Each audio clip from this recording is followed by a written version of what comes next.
Hello, welcome to the November 18th, 2022 Club Cubase live stream. I'm going to do a quick audio test, make sure everything's coming through, and then we will begin. Bear with me just for a moment.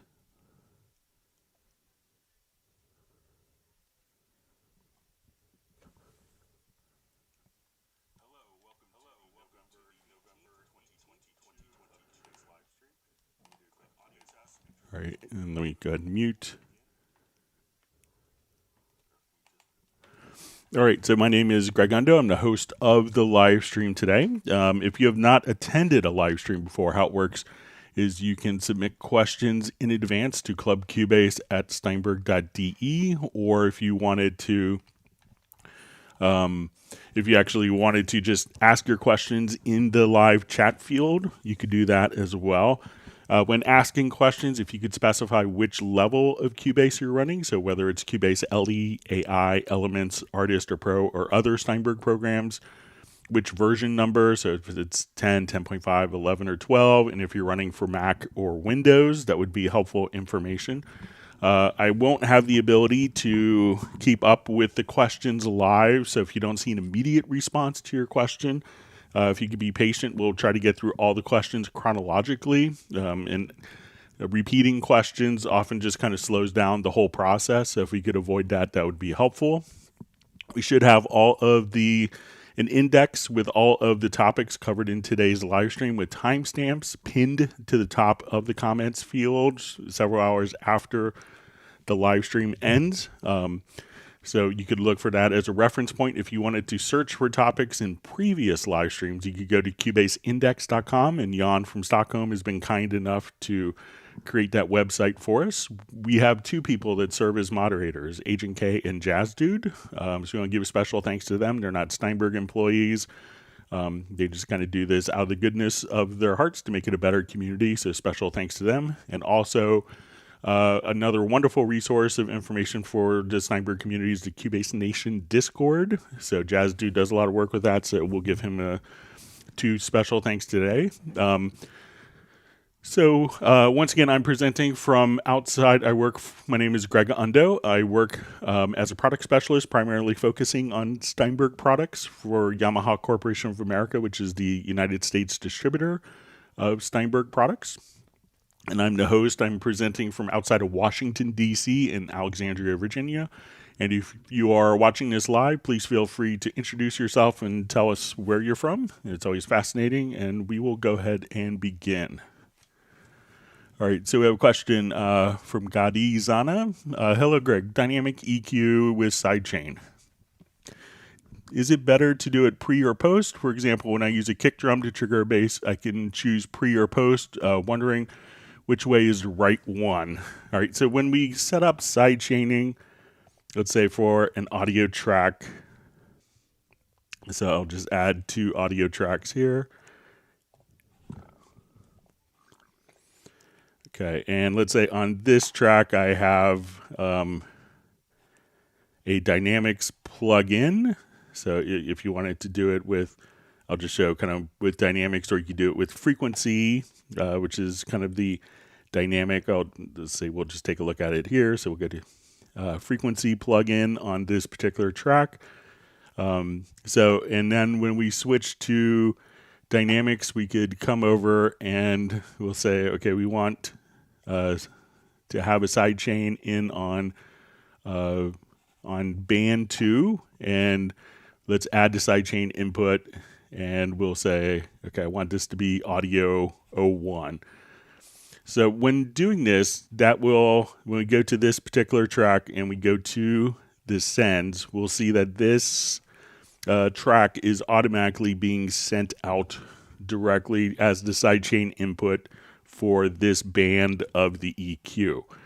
Now the question is, do you want it to be pre or post fader? So, and the difference being, if you want it to be very consistent, I would probably just say move it to pre-fader. So this way, regardless of what the level is of the particular track, so that we're going to have the same consistent volume. So if you want it to be like, the same consistent volumes, and not to be affected by any track automation, that's when I would move that particular send to pre-fader, and that way you're going to be very consistent. If you wanted it to map the dynamics of the track, then you could do, typical post-fader. But if you're doing like EDM music, it probably makes sense to have it very consistent. So that's a good use of a pre-fader for the effects send, feeding the sidechain input.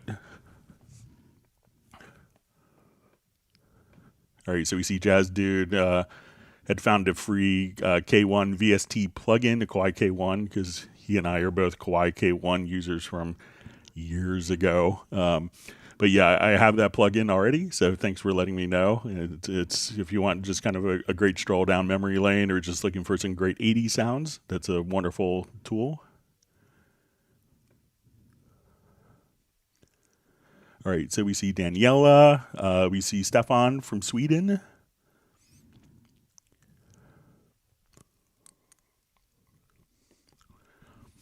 Okay, so I just see, I'm not sure if this is directed to Jazz Dude or me. From Daniela, it says, I own an Axiom 61 to an old keyboard. Can you provide yours mapping for Cubase somewhere? It's old, not in the list. So anything that's actually, if you're dealing with like Cubase 11 and earlier, anything that just kind of transmits MIDI information, you could, you don't need any special profile or combination. If you wanted to use like the knobs for quick controls in earlier versions, you could come over to your studio setup and we could select your track quick controls, and we could set up the MIDI inputs and outputs to your Axiom keyboard. And then when you go to plugins, you could map the quick controls. And if you wanted to go to the new MIDI remote, you can just come over here and actually create kind of a surface of this. And there's a lot of people that are sharing these particular surfaces, but you may, these are really easy to create. So if you kind of click on the plus sign, and then you could just, choose once you go into kind of the editors for it. Let's say we're here, you could choose whether you want it to be like a knob, a slider to kind of physically match the keyboard. And then at that point, we could go to the mapping assistant, and then you could say, this particular slider does this function. Or you could actually just kind of right click on a lot of different functions and say, this slider pick up for remote mapping volume. And that way you could actually just assign.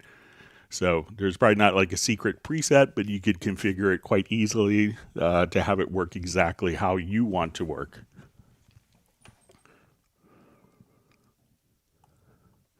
All right, so we have Mark Winslow checking in from Hawaii, saying aloha to everyone.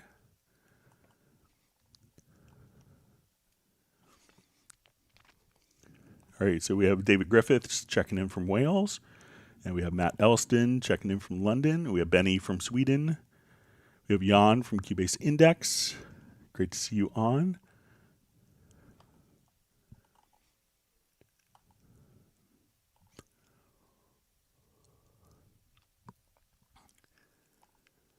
Great. Sorry, my chat field jumped on me already. All right, and we see Soren from Sweden. All right, and Edward James from Akron, Ohio. John Costigan from Kenosha, Wisconsin. Let me know, John, if you got part of that huge snowstorm. I know it's kind of hitting upstate New York, but it was kind of a Great Lakes event. All right, and we have Sir Robert from Chile, Atlanta. Great to see you on. And we have the artist known as Love checking in from New York.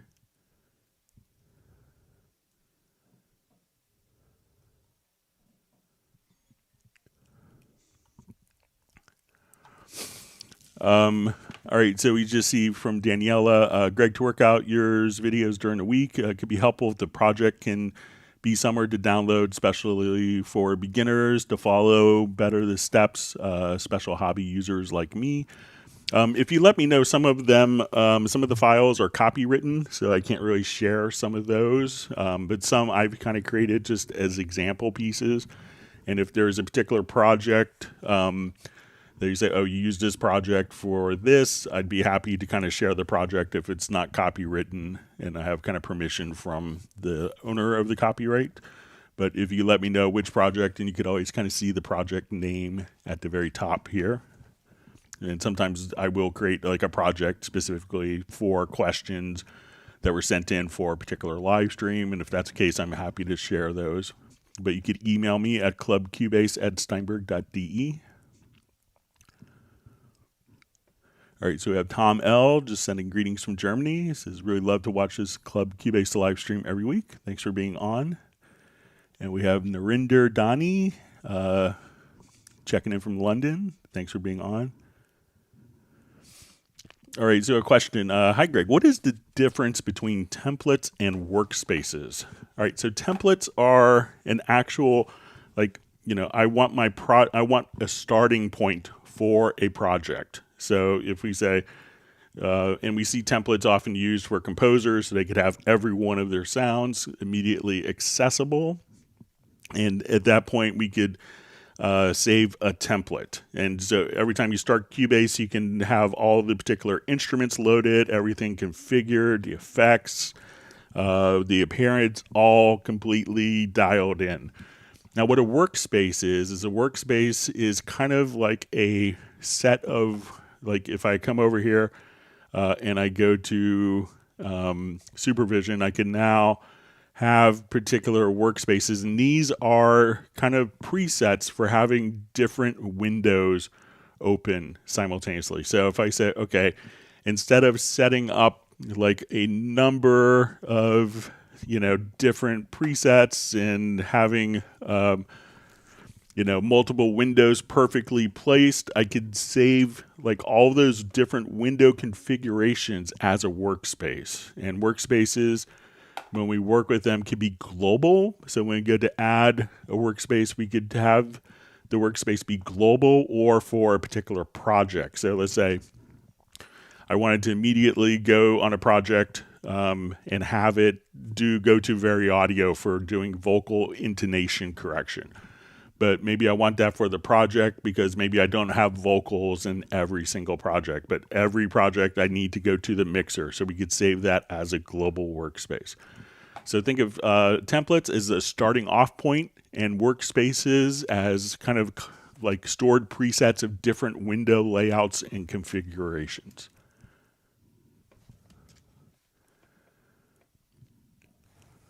All right, so we see Jeweler DeRocket from Ontario. Thanks for joining us.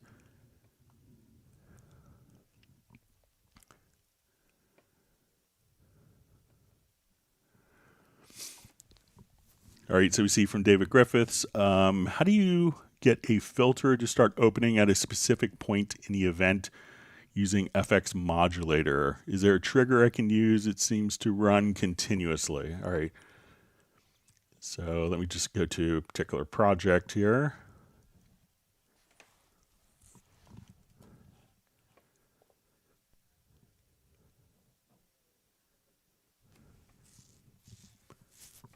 So you could, a lot of the functions, you could have it automatically. So let's say we have this particular, we'll take a quick drum loop here.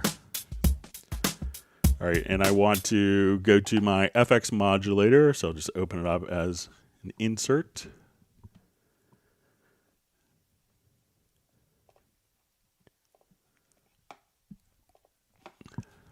All right, and let's say, okay, we want to do a filter. All right, so let's say,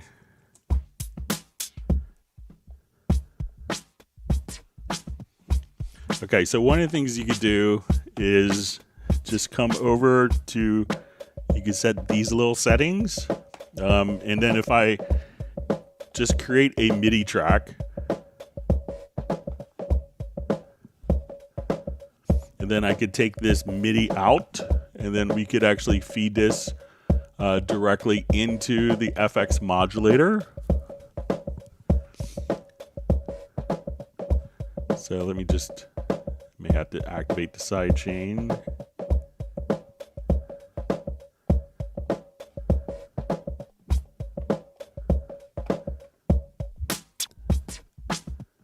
Okay, so now I'm going to take the, let's see if I can get this. So I'll take,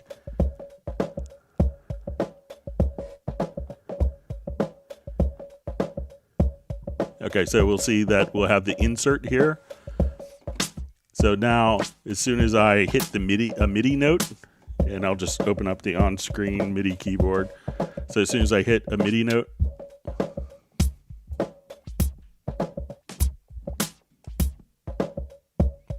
so at this point we could just trigger it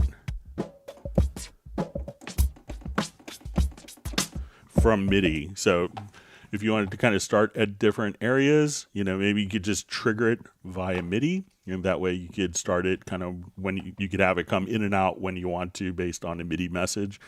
So just open up a MIDI track, enable MIDI within the plugin, and then you could set the MIDI output port directly to the FX modulator MIDI input. So give that a try. All right, so we have a question from Dallas LaRue from Las Vegas. I have a song that has an odd quick change riff on my guitar. The kick drum will not line up with it no matter what I do. Is there a way to quantize the kick to the rhythm?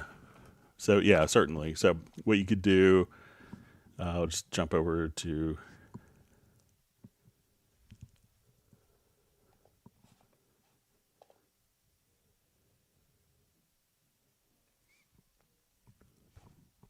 so say I have a guitar track up here, and I'll just move it up. All right. So if I just wanted to, let's say I wanted the kick to automatically just kind of fall on these direct spots. So at this point, I'm just going to go to free warp. And then, so we're going to enable free warp, and I will just kind of take some different warp markers here.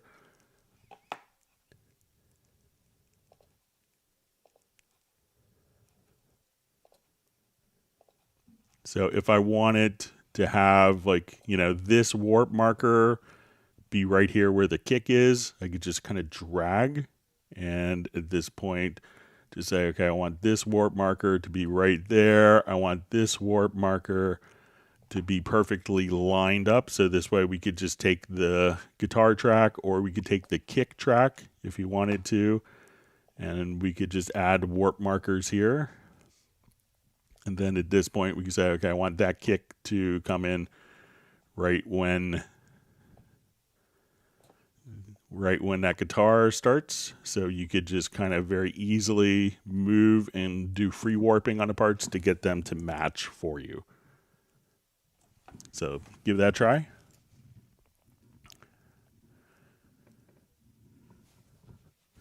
All right, so we have a question from Benny. I can't pan audio tracks that are sent to a group channel. Is there a way I could do it, or do I have to take them out of the group to do it? Cubase 12 Pro.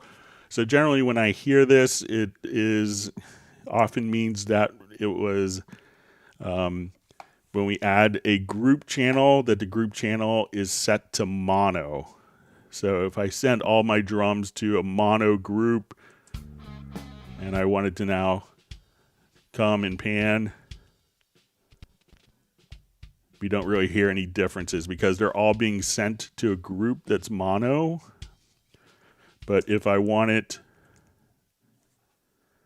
to come over and say, okay, let's send these tracks to a stereo group.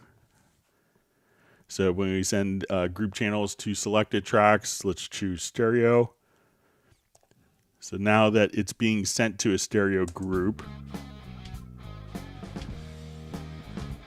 I could take the kick and pan it.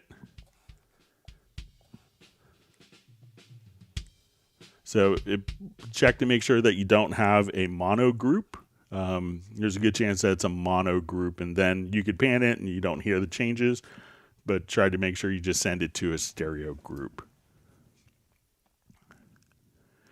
All right, wonderful to see Michael Teams from Weatherford, Texas, and he wants people to whack the like button. So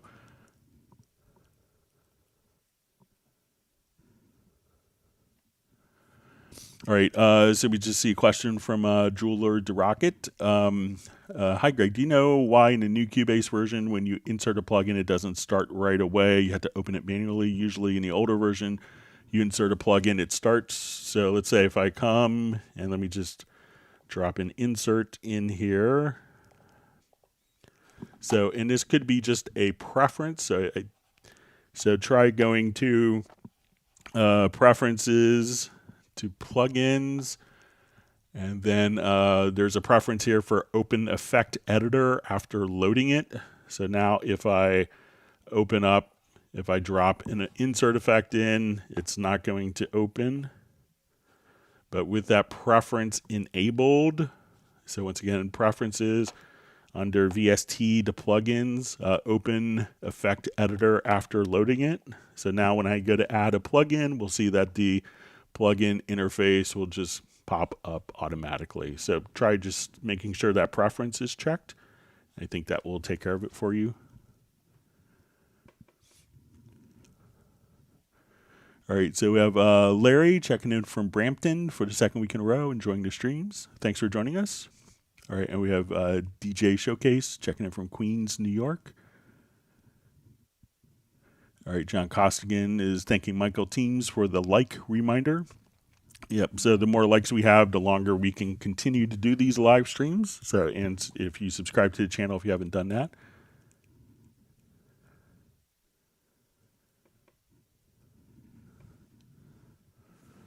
All right, so we have Kerwin Young from Atlanta. Thanks for joining us.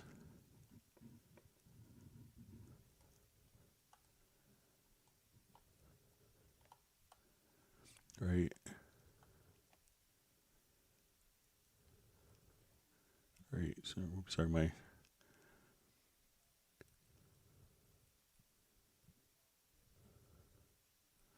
All right. So we have a question from Patrick. Greg, is there a way to delete event without Control Z? Like I programmed the bass on MIDI, it's 16th note triplets. I duplicated 4 times, but I want to delete the notes, which I duplicated on second time. Is it possible? So I'm not sure if it's in the MIDI editor or not. So let's say I come here.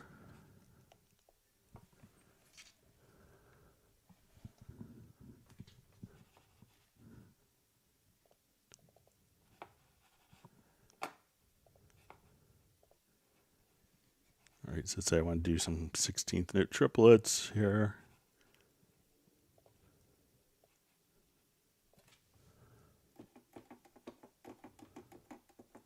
Oh, sorry, let me just put in the right field. So I'm going to do it. So let's say 16th note triplet starting right there. Let me just.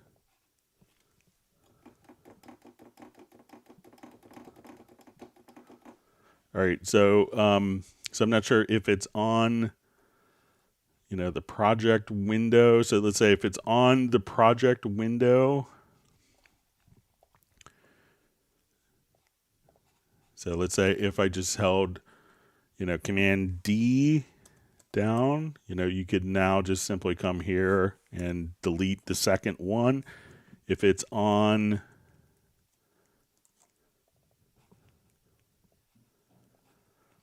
let's say now I select all these events and I duplicate here.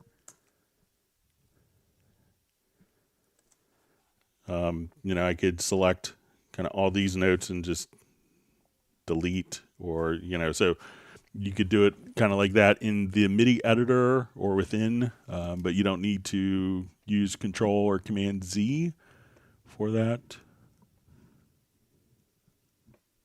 So let me know if that makes sense for you, Patrick. All right, so Michael Teams is already on the ice cream delivery, so he's giving 1 gallon of peanut brittle ice cream to John Costigan.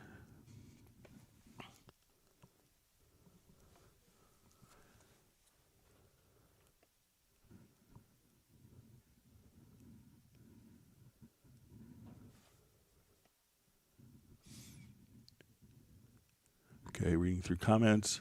All right, so we have Val Lee checking in from Vienna. Thanks for joining us. All right, and we have Monos, just says happy. It's nice to join the stream again. We're glad that you could be here. Miguel is checking in from Manila, so it's probably really late or really early there. So thanks for joining us. Probably being up in the middle of the night. All right, so we see, what is Nuendo Live? It's on sale. Yeah, so currently there's a number of programs on sale. Wavelab, Dorco, Iconica, Absolute, Nuendo Live. Nuendo Live is just a very simple tracking software. So it's a capture software, and it's often used with like large format live concerts or live productions where people don't want to necessarily, have very complex setups, so we could think of it as like recording software for a live sound engineer, so that everything can be automatically mapped. Like if they have Yamaha consoles, and they could just kind of hit one button and be able to track and record everything. So with that, you could, so a lot of facilities, a lot of concerts use Nuendo Live for I know in the United States, all the performances at the Kennedy Center in Washington, D.C., which is I think one of two, national, like federal performing arts venues, and the other is Wolf Trap in Vienna, Virginia. And both of those use Nuendo Live for kind of capturing all of their data. So it doesn't really do editing, doesn't run plugins. It's really set up for just kind of capturing live concerts. So it's a very simplified interface. So that's what Nuendo Live is kind of geared towards.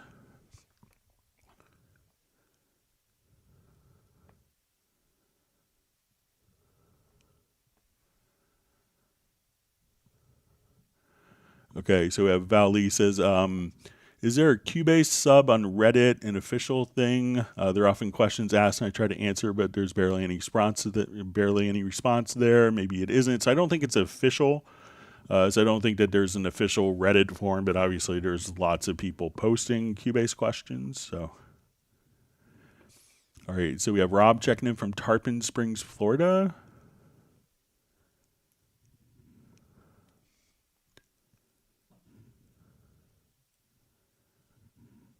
Okay, just reading through different comments.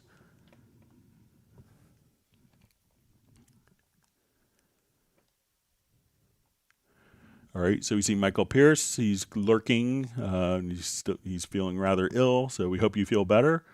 And thanks for joining us. And he wants everyone to slap the like button. We're glad that you can make it in when you're not feeling well. We hope you get to recuperate over the weekend.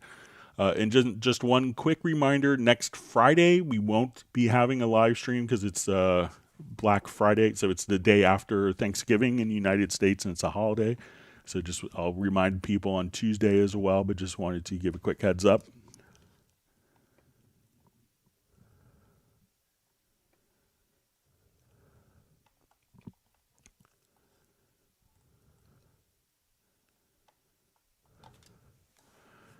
All right, so we just see from Miguel, it says, I work in post-production and found that using the vanilla version of Cubase is stable and never gives me problems, 12.0.0. Any update makes it crash.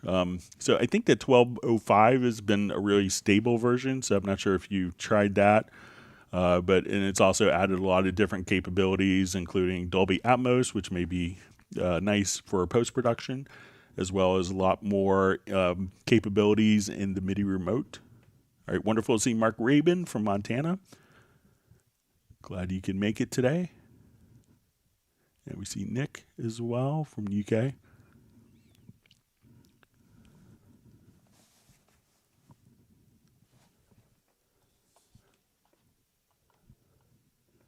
All right, and Mark Rabin's dog Stella says hello to everyone.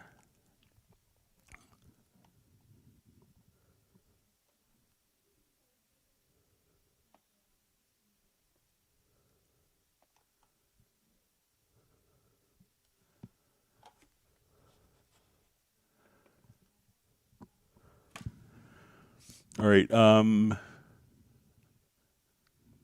So I see from Benny, it says, question, it looks like in your project, Amos Moses, track 5 is empty, can't pan. All right, so let's say 1, 2, 3, 4, 5. So yeah, so it's kind of the snare bottom, and there could be like maybe some. Let's see if it's, so that's track 5 there. But yeah, let me know if it's, if this is going back to the why you can't pan in the group. Make sure that it's, again, a stereo group. So maybe I showed it after you typed the question.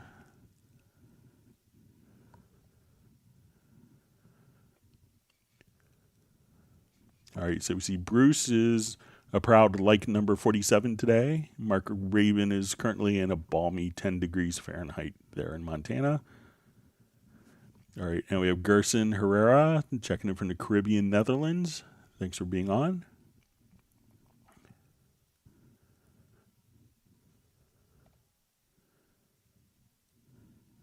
All right, so we have a question from Z. Hi, is there anywhere to download a different theme for Cubase? I know I can set my own, but setting the colors is a long process. So I think that there's people that probably in the Cubase Nation Discord, but if you wanted to, there's probably a lot that would be the first place I would look. If you have a hard time setting colors, if you go to the project color setup and go to go to presets here, you could, if you need it more, you can say, okay, I want 32 basic colors and 4 color tints. So you could have 128 colors there. But I'm sure Jazz Dude could probably post a link where there's different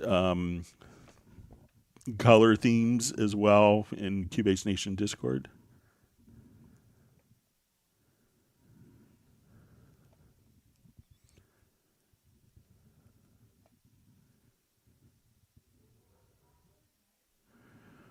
All right, so we see from Jeweler to Rocket, have an issue with panning in individual tracks. I didn't send them to a group. Can we pan a mono signal when it's on an individual track? So as long as it is actually set to a stereo output. So when you come over here,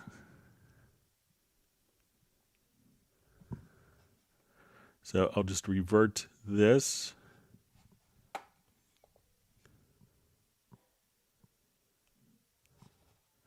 So yeah, you could definitely pan. So let's say if we're here, I'll just take the bass track.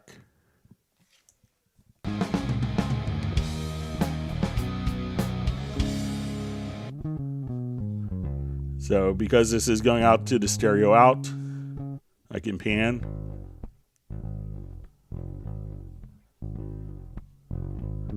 But if this was sent to like a mono out to, like, let's say the left output, then we don't have a pan control because it's going to a mono output. But as soon as it's going to a stereo out, then you have panning capabilities just like that.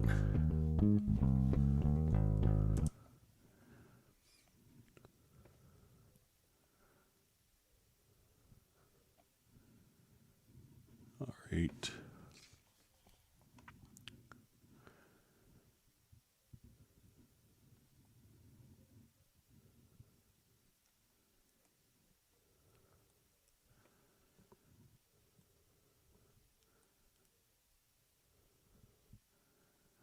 Reading through comments. So thanks for all the great questions. And again, if you learned something new, make sure you hit the like button.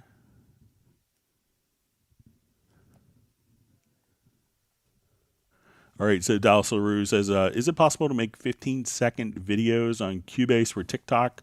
So I was kind of coming up with a series of new videos that are going to be maybe like 1 minute long. So do you want like quick, short tutorial videos?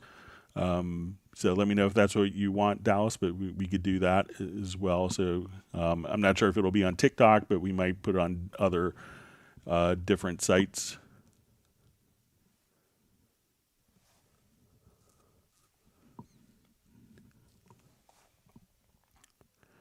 All right, so we have a question from Bob. How to automatically set the highest hit point offset to multiple events? All right, so when we're dealing with hit points, often that's going to be on a file by file basis.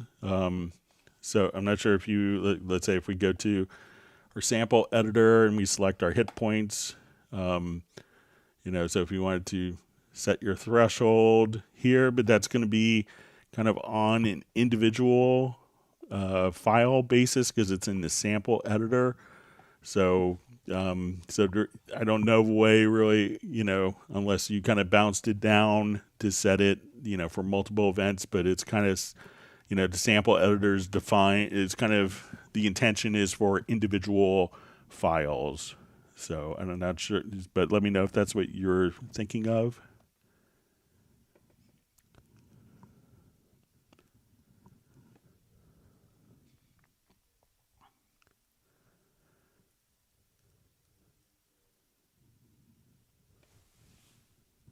Okay, reading through different questions. All right, so I see Michael Teams has granted my family and myself 1 gallon of chocolate chip brownie ice cream. That's good because my mother-in-law and sister-in-law are visiting for the weekend, so I'm sure they'll enjoy it too. Thank you, Michael.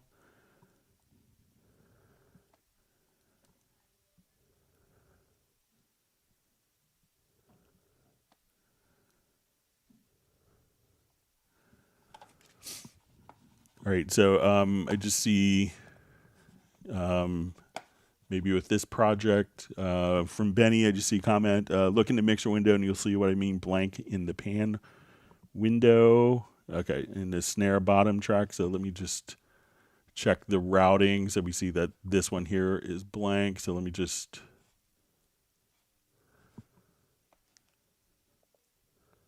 So let's go to snare bottom. It was accidentally set to no bus, so you don't see any panning. When I set it to the stereo out, then we have the panning. So thanks for catching that.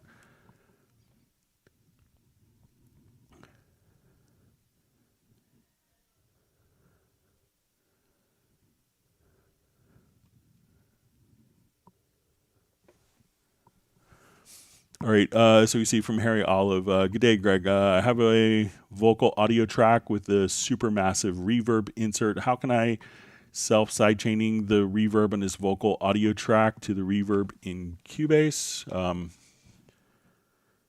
right, so let me just add too much reverb to a track here.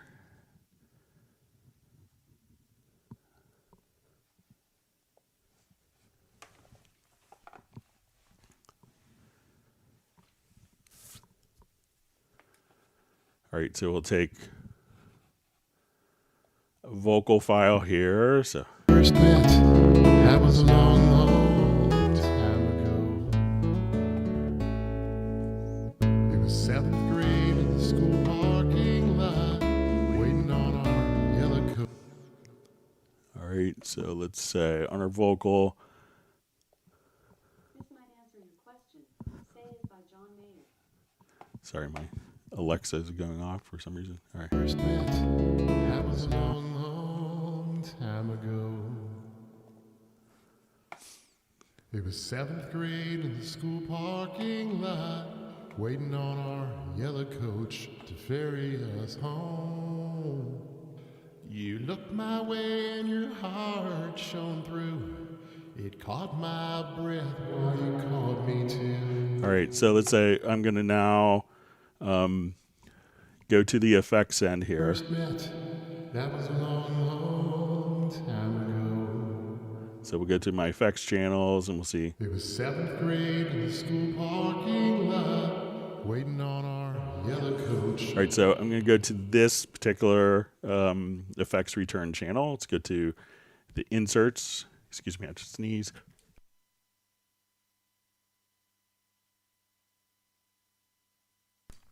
All right, sorry about that. All right, and then I want to put a dynamics on it. So let's put like a heavy compressor after, and I'm going to sidechain this to the vocal as a sidechain input. I think that will do the trick.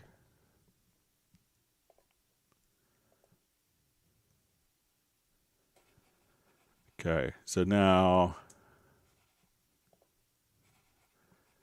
As we play, we should be compressing.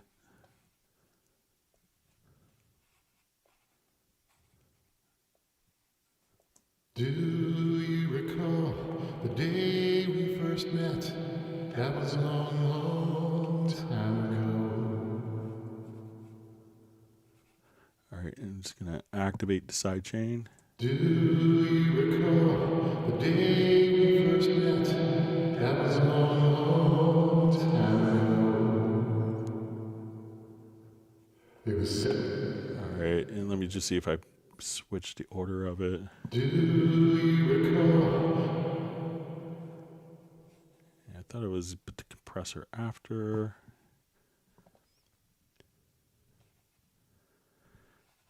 So I think generally what you do is we can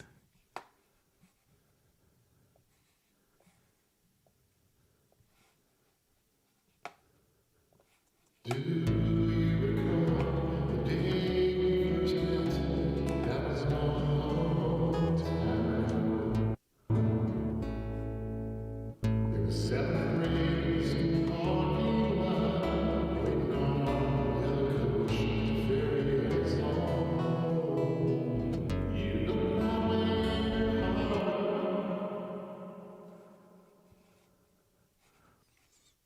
So let me just try with a different project here.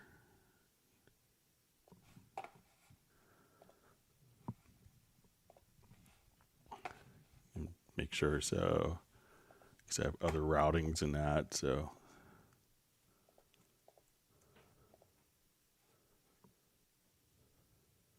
I feel the way I knew.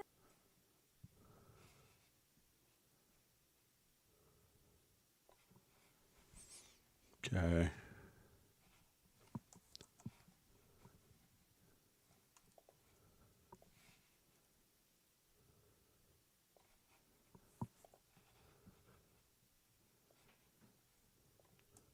A new day.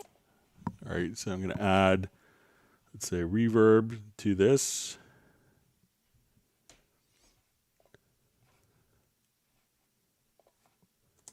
A new day. A new day. A new day. A new day. A new day. A new day. Remember me. Remember me. Remember me. Remember me. Remember me. Remember me. Okay, so let's come here and put the compressor on after. And I'm going to put just some space between these here. So I'll go to edit.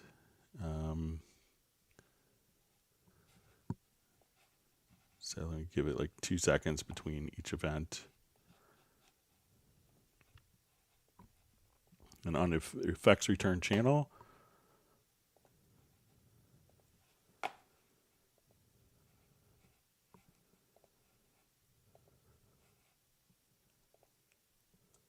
A new day.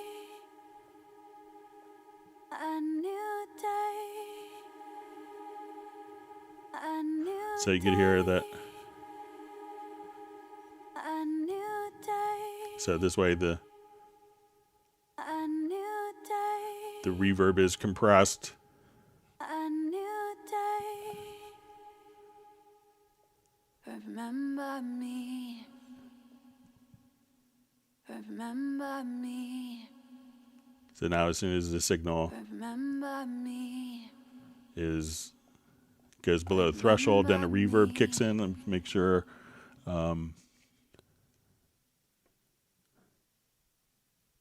yeah, so that way like while the source is coming in, the reverb is ducked and you hear the reverb between. New day. So just place the like a compressor or dynamics plug-in directly after on the effects return channel, and then you could duck it. All right.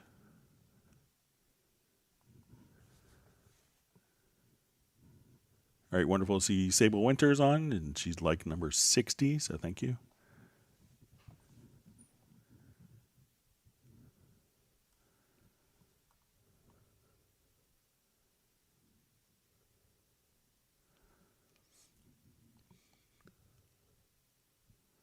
All right, so we see from Patrick, Greg, make a 16th note and then duplicate it 4 times without Control Z, delete the notes, which was duplicated the second time because it's 29-minute cue. If I undo, it's deleting from reverse. I can't go each bar and delete.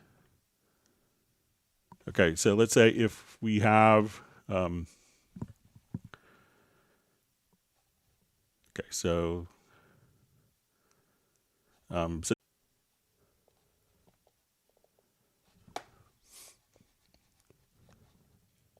okay, so let's go ahead and I'll put in just 16th notes.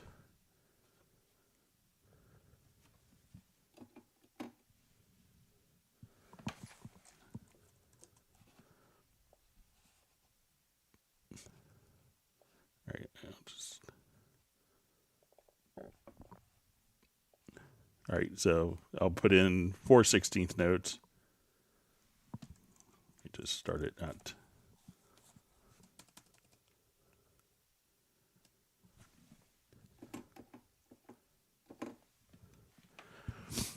okay, so let's say okay,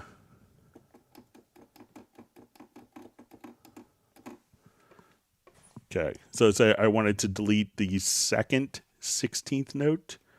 Like and if we have this, I think maybe what the question is, if we have this duplicated.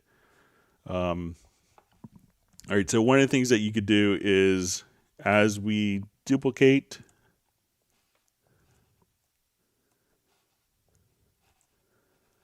so let's say, if I duplicate this, let's say if I hit Control K, we'll say repeat events. So let's say now we could have these as shared copies. So if you wanted to edit each of these, I could now, as I delete, let's say this particular note, it's going to be deleted in every single copy of that. So if I wanted to come here and say, let's just take these and delete, and then all the edits I make in one part will be applied to other parts. If you didn't do a shared copy, I could just come over here and say, like I wanted to delete this 16th note. So if we go to the logical editor, let's go to setup, and I'll say we want to delete notes, and we'll say their position is going to be, and I have this one selected, so I'm going to say 1, 1, 2.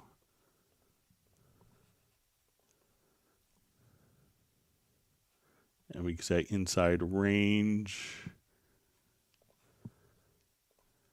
to 1, 1, 3. So if I do this right and I have all these selected, I'm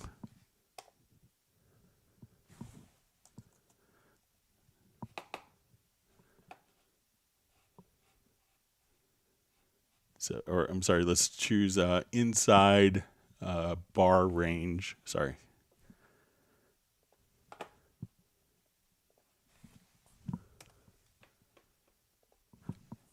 So we'll say we want to delete the second 16th note in all these. So now if I do this,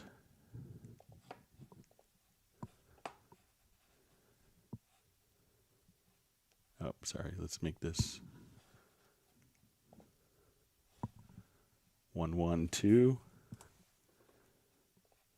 and 1, 1, 3.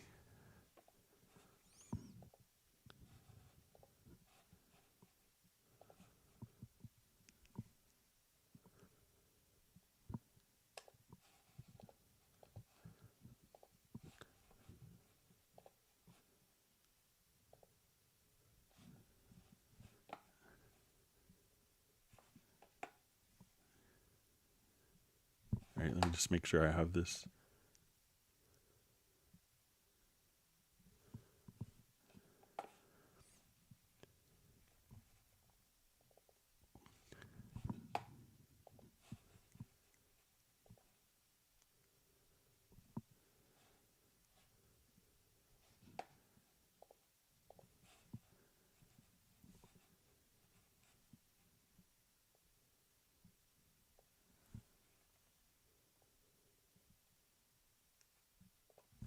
So let me just.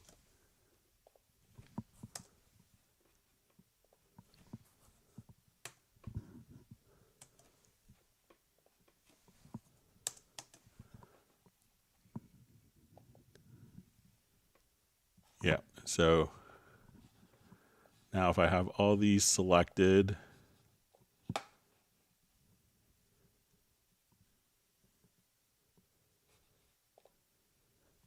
let me just see if there's another choice I'm just thinking of. Okay, so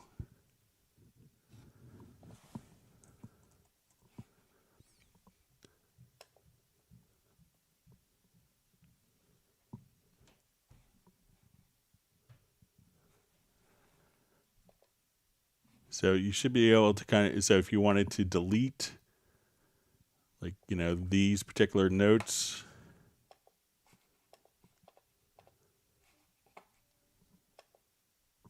so you could just kind of choose, and you see kind of the representation of the bar here. So you can say, okay, let's delete notes here.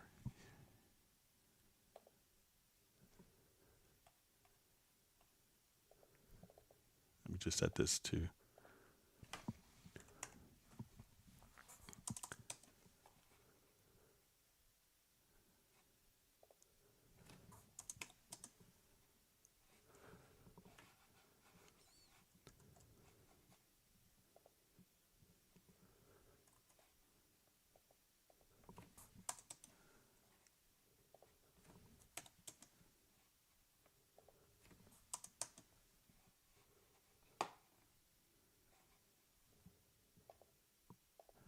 All right, so now if I do it to this one, so we could just say I wanted to do delete the second 16th note. So we say type is equal to note, position is inside bar range, and we want this to be between the first and second 16th note. And then you could delete all of those. So let me know if that's helpful, Patrick. I'll go ahead and save this as a preset.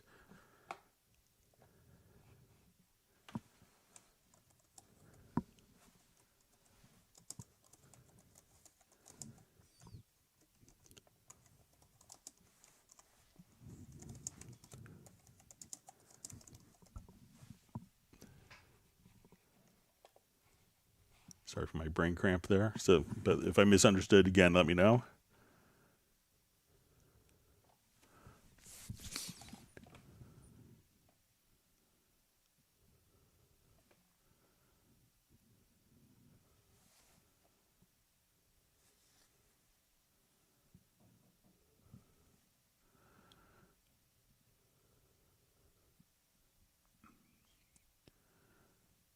Okay, so we see a question. How can I set up headphone mixes with the control room?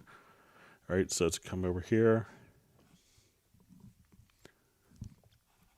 All right, so the first thing you want to do is to make sure that you have enough audio outputs to feed a headphone system. So you're going to need like discrete outputs. So if you want it like 2 discrete headphone outputs, you will need like 6 outputs. If you want to do like 3 headphone mixes, you could use 1 pair of stereo outs of your audio interface for like the control room, and then maybe outputs 3 and 4 for a headphone, 5 and 6 for a control room, and 7 and 8. So we define those connections when you go to your audio connections, and we could just come over here and right click, and you could add Q mixes. So here I have 4 Q mixes set up. So I have vocals,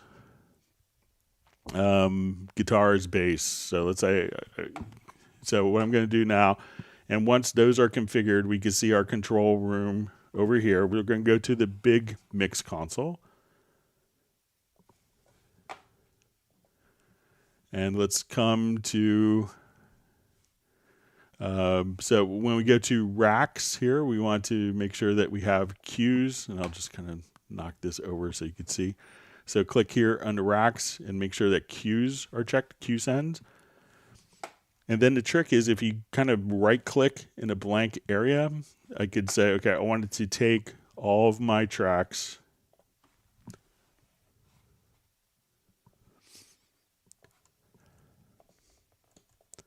So I'm going to select, hold down the shift key, select, And now what I want to do is now that all the tracks are selected, we can say, I want to activate the Q sends.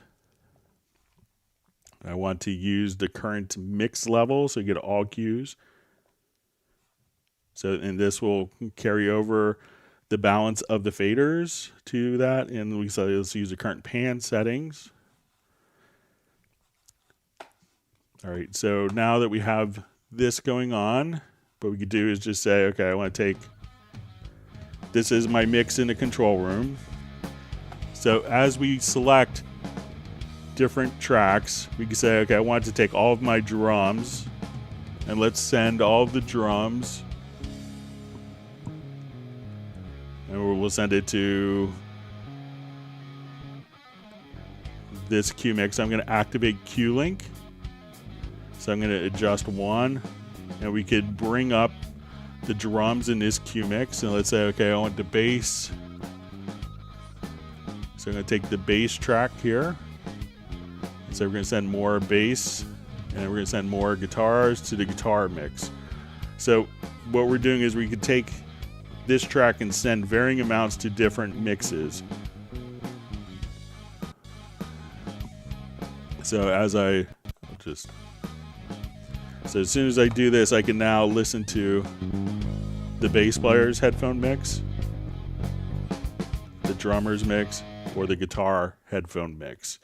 Just all kind of directly in the project. So let's say we'll rewind here. So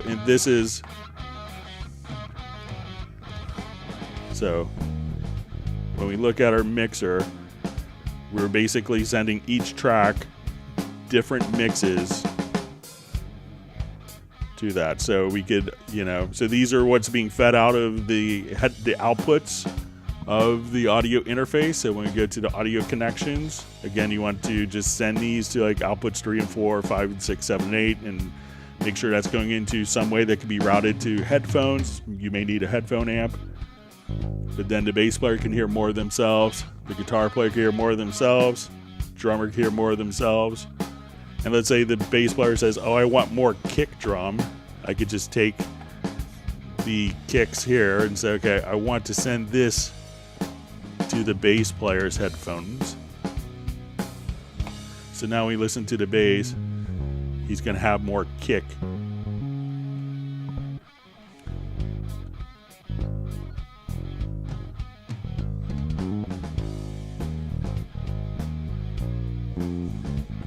And let's say, oh, now he wants more snare going.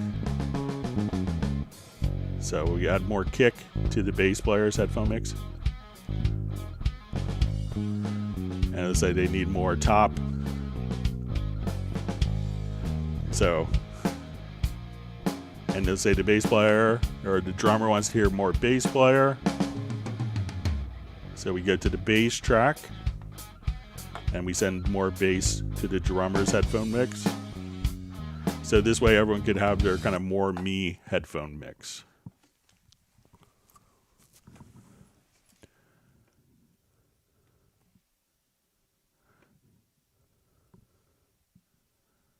All right, so we see, by the way, Greg, the new Cubase update fixed the tempo detection crashing issue. So yeah, there's a lot of things that were kind of taken care of.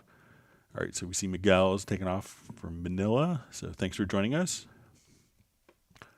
All right, so we see from Dallas LaRue says, I was talking about the actual performance in time with the video, with the audio, like a live performance. All right, let me jump back to Dallas's question. Okay, so I guess this is maybe is it possible to make 15-second videos on Cubase for TikTok?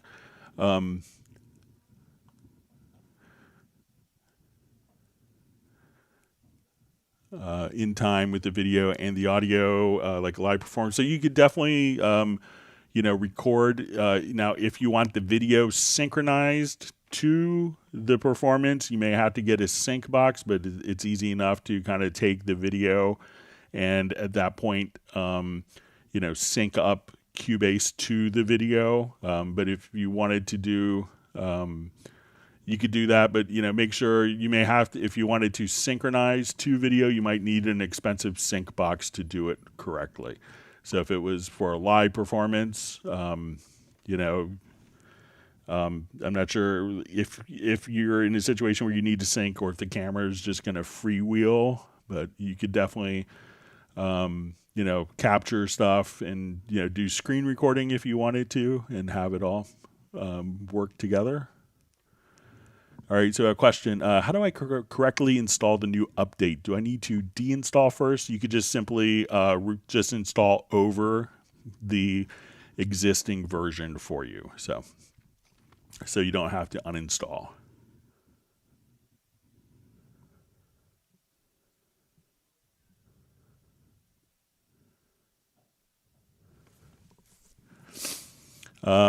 So you see from Larry, are you able to do a quick VST Connect setup? I have an issue getting the remote musician to hear my talkback. I don't have my secondary laptop set up, but let's go ahead and we'll come over to VST Connect here. I usually just do.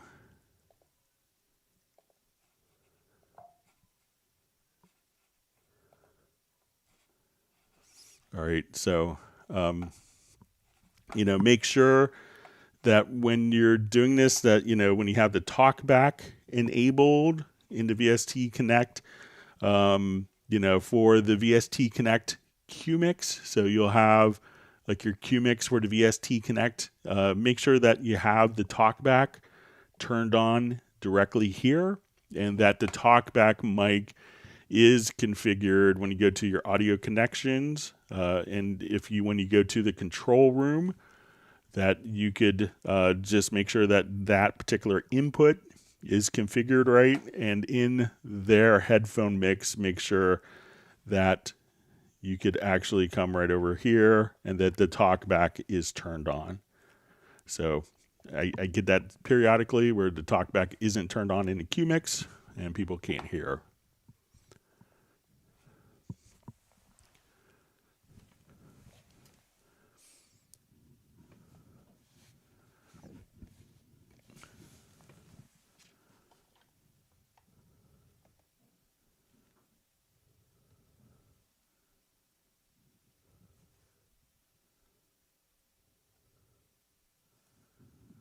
All right, so we see Uno Momento from Finland is giving 1 pint of Carolean beer for everyone. That's very generous. Thank you.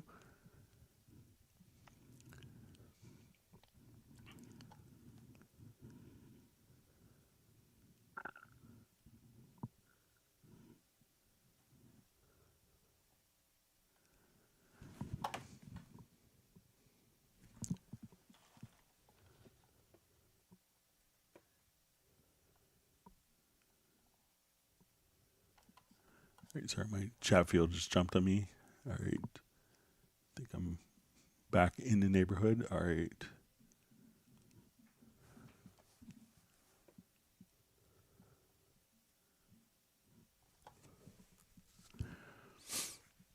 All right, so we see from Jeweler to Rocket, how to print effects to audio in Cubase, like reverb or delay. So what some people will do if, let's say, I'm going to add too much reverb on my drums here. So let's...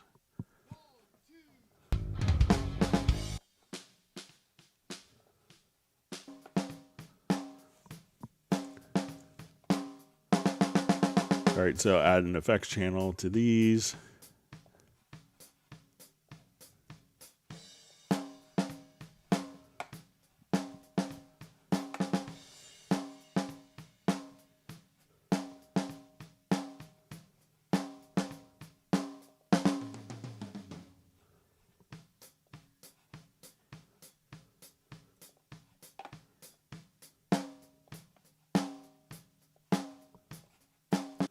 All right, let me just do a new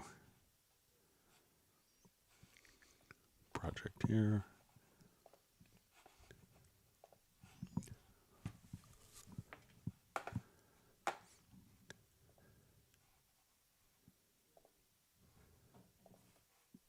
I feel the weight. Never a build as we call a home. Okay, so let's say we have this. And we will, oh, sorry, it's probably what's causing it is I'm still on my QMix. Never a build as we call a home. All right, so now when I come, we'll add our effects channel to this. So let's say I want to add, Never a build and let's add a delay as well.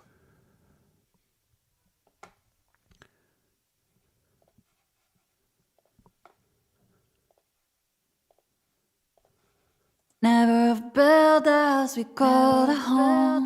Never a build as we call a home. All right, so if I wanted to print those, you know, what you could do is, you know, if you wanted to just export, you could just come right over here and say export audio mix down and say, okay, I want to take my 2 effects tracks. We could have these be whatever sample rate, and we'll say, let's just create audio tracks. And I don't think I only selected one, but I'll just do that again. So go to File, to Export Audio Mix Down, select Multiple, and then we could just say, okay, I want to take my 2 effects tracks, create an audio track.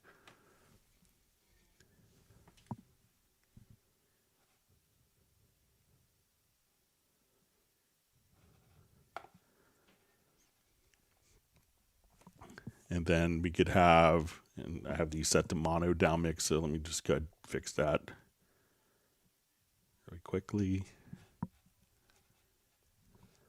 So export audio mix down. Let's see if I can mess it up again. So let's say interleaved. So I just want the 2 effects.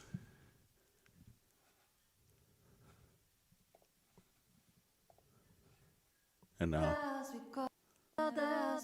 so this will be my reverb.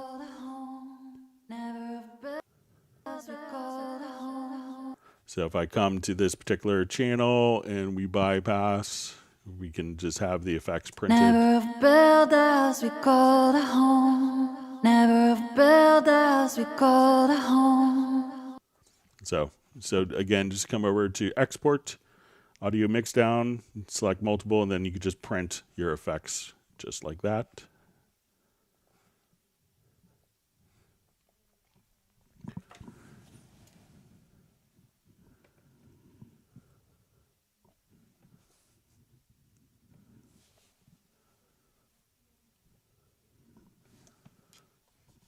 All right, we see Jazz Dude very vigilant in his moderation. Thank you.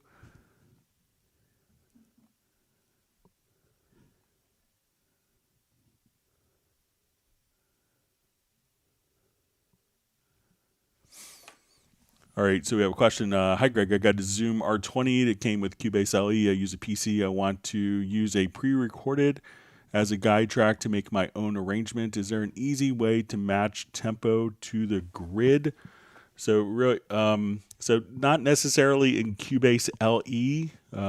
What you can do in the more advanced versions of Cubase can have automatic tempo detection. But what you can do if you have the LE version, let me just find track here. I think the LE version has the, if you go to project, there's a beat calculator. So what you could do is just say, okay, I'm listening to this particular track. So say, and this could be tedious, but it is the LE version. So we'll say, okay, I want to go listen to this, and I'm going to take my snap off. And let's say I'm going to guess that this is maybe 1 bar.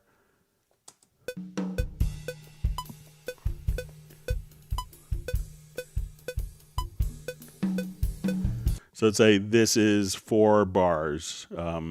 So what we could do is say, okay, this is 16 beats.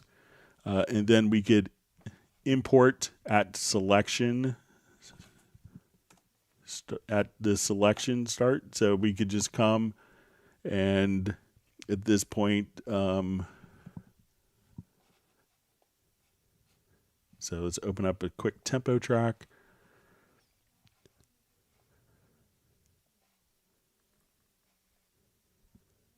So we could now just kind of come over and do, if you wanted to do like a tap tempo, you could do that, but it's not going to.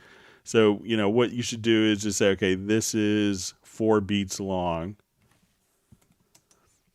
And at this point, I want to,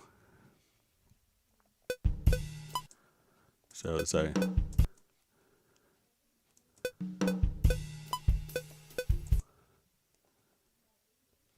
so we'll say from here to here is 4 bars.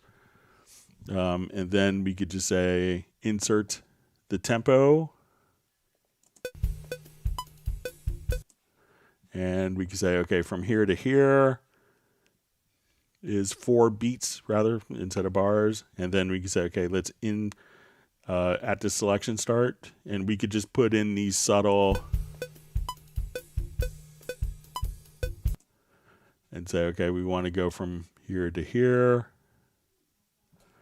And you could just say, let's import that at the selection start. And then you could, have the tempo map kind of done. And you could do that for each beat or each bar that you want to. So I think in Cubase LE, that's how you have to do it.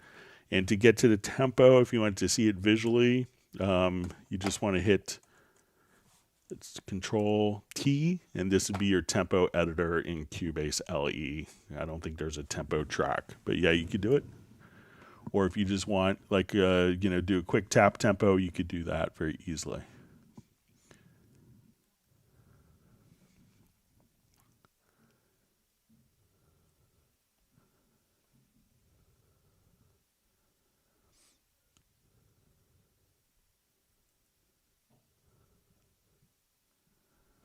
Okay, so we see Sable Winters finally got the instruments and content under control. All right, and I just see from Sable, it says, don't understand why dongle keeps randomly throwing LCC2 failed, cleaning up eLicenser memory, is it me?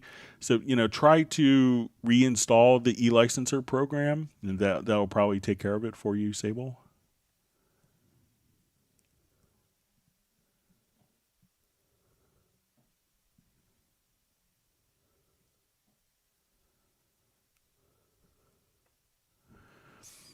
So we see Greg, wow, thanks. We love it. Don't stop doing live events ever. You guys are helping the Cubase users through this, and I want to know the name who programmed this algorithm and how you guys came up with this idea. So if it's with the logical editor, so I think it's maybe referring to this, where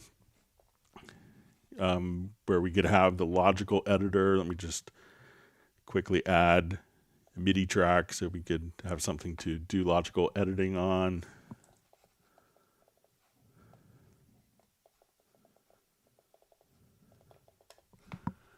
So if it's with this, you can go to like the logical editor. I think this is kind of the brainchild of Werner Kracht. And, he's been with Steinberg, I think, since 1984. So he's had a 38-year career, and I think he's retiring, next year.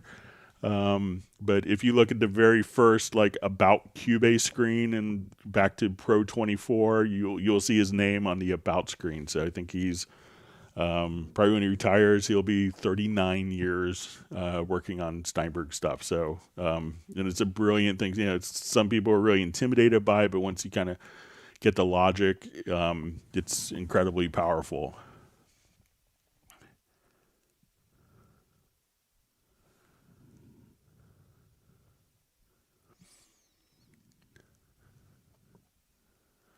All right. So the Heartbreak Time Machine says I got to use this save as preset a lot more. I do a lot of work over and over. Yeah, so presets are always good. All right. All right, so we have a question. Greg, can you please explain normal sizing? Sizing moves contents and sizing applies time stretch in toolbar. I'm only using the normal, but really want to know the others. Thanks. Okay, so let's say we'll go through the 3 different sizing modes. So let's say we have an audio event here. I'll just quickly put this in.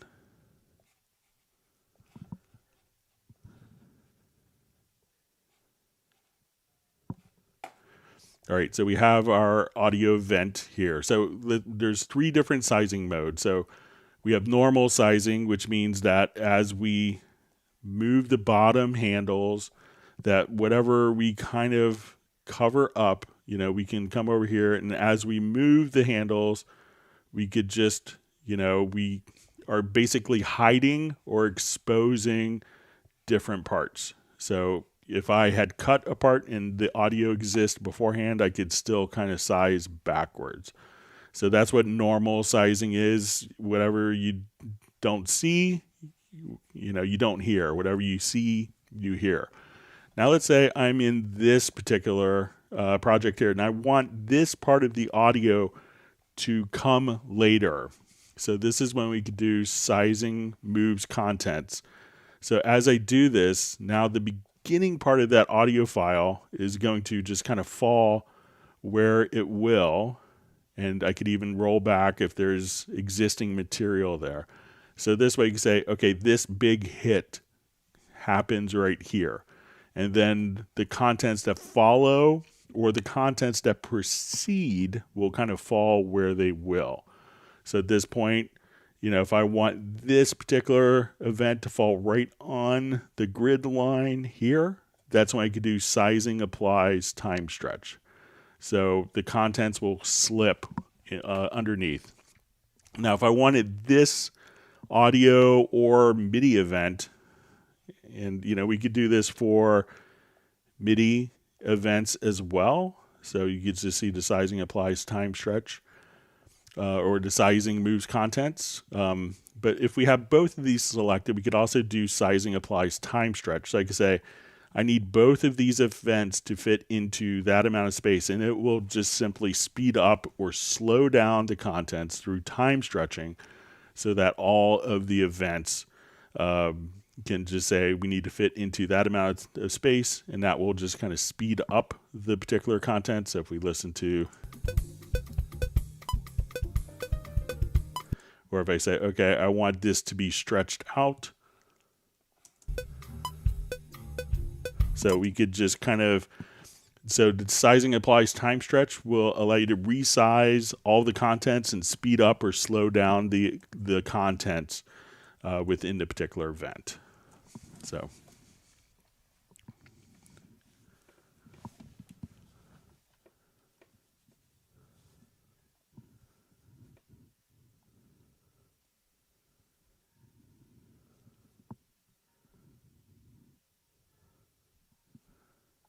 Right.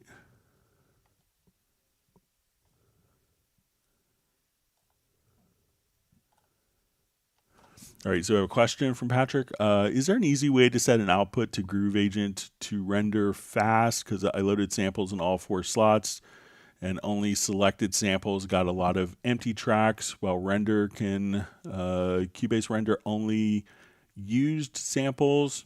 So think about it as, what it's going to do is not necessarily like use samples that needs to be rendered. It's only going to be content that is based on the outputs that are visible. So, and what happens a lot of times that unbeknownst to people without them realizing it is, let's say if I go to like a Groove Agent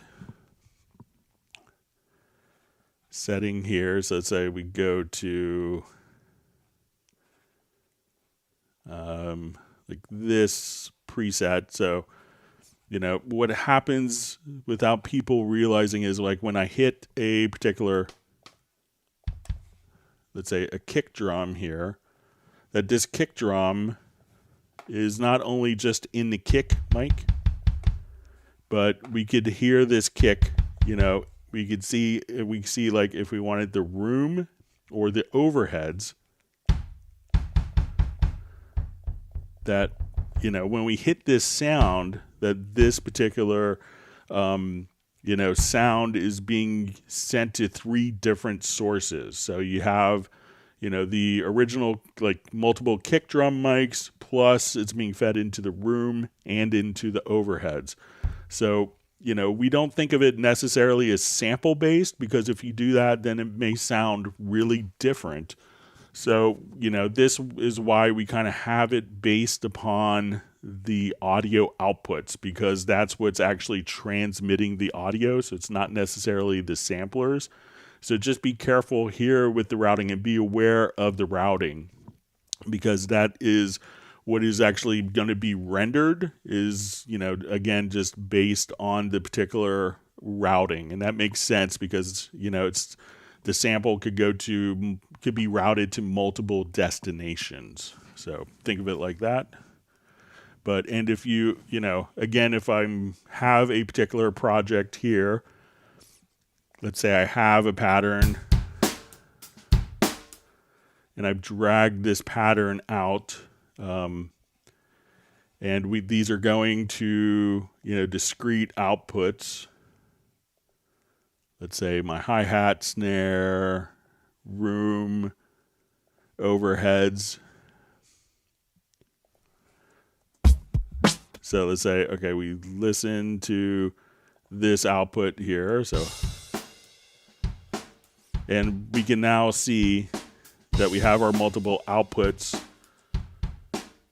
So now, you know, and if you're starting with an instrument track, so once those outputs are configured correctly, at this point we could just go to edit to render in place, and I'll just go to my render settings and choose like channel settings or higher or lower visually. And then when you render, each of the different outputs will automatically be rendered to their own audio tracks. So this way you're not having empty audio tracks being created.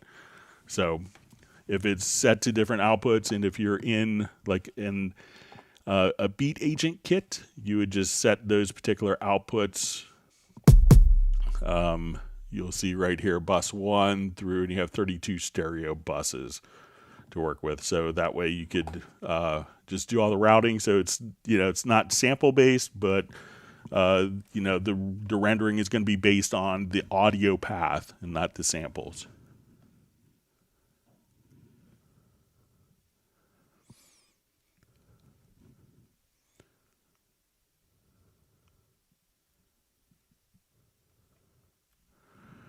All right, so we see from Mikkel, what would be the best way to reuse external hardware inside of Cubase, for example, using my Avalon on more than one track? So if you wanted to, you know, so when we use an audio, you know, external hardware, so if you know, so let's say we go to our audio connections and we have external effects, and let's say, okay, I wanted this, we'll add an external effects.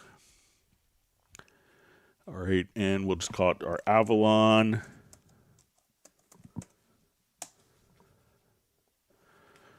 All right, so once we're here, you know, and the intention is that if, you know, you had frozen a track, so let's say I wanted to, I'll just duplicate this track. So when I come, I can say in the inserts, okay, I go to my external processors, my external plugins, and say I want the Avalon. I go to this track, and let's say I want the Avalon. We go, and it's kind of spoken for already. So the intention is that if you had frozen this track with this processing and then unfreeze it, at that point, the Avalon connection would still be there, so that it's kind of seamless. So if I wanted to use the Avalon on multiple tracks, what I could do is just select the multiple tracks like so, and just send that to a group channel. So and then on this particular group channel, we could now run the external effects of going out to your hardware. So just like, because you have one Avalon and you could integrate it with your DAW, doesn't give you the capability of having, multiple different sets of Avalons for different tracks. So, but if you needed to kind of take a number of tracks and send it to it, just send those to a group. And then from that group, you could, at that point, feed it into the external effect. All right. And great to see you on the live stream. Okay.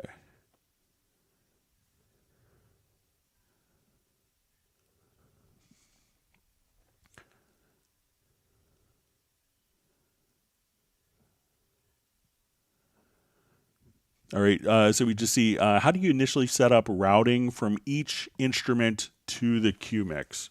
Okay, so this is probably what we're doing with headphones. So let me just jump. So the easy way to do it,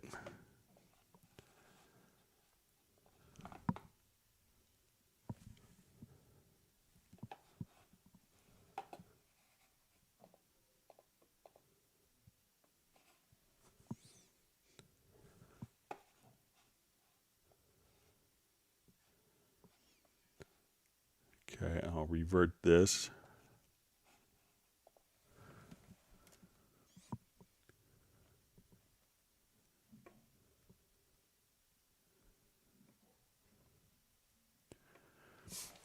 Okay, so if you wanted to, let's say we have all these instruments and I want to send them to a Cubase, kind of right click in an empty spot on the control room, and then you'll see all cues.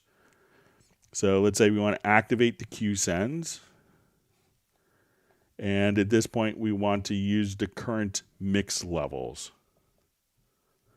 And then once that's done, we go into our large mixer. All of the routing has been done for us. So we go to our cues, open up our cues, and then all of the tracks have been sent to all the cues. So just kind of in a blank area, right click and go to all cues.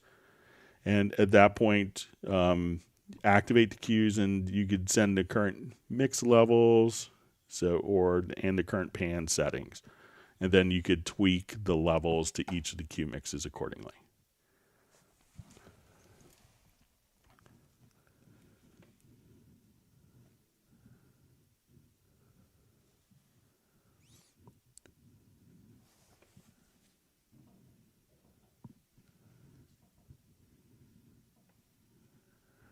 All right, so we see Spike Williams just saying, darn, I didn't get a YouTube alert and got confused about U.S. holidays. Better late than never. Greetings from the cold, dark Wales. So, yeah, I'm glad you can make it, Spike, and we'll be going for a while.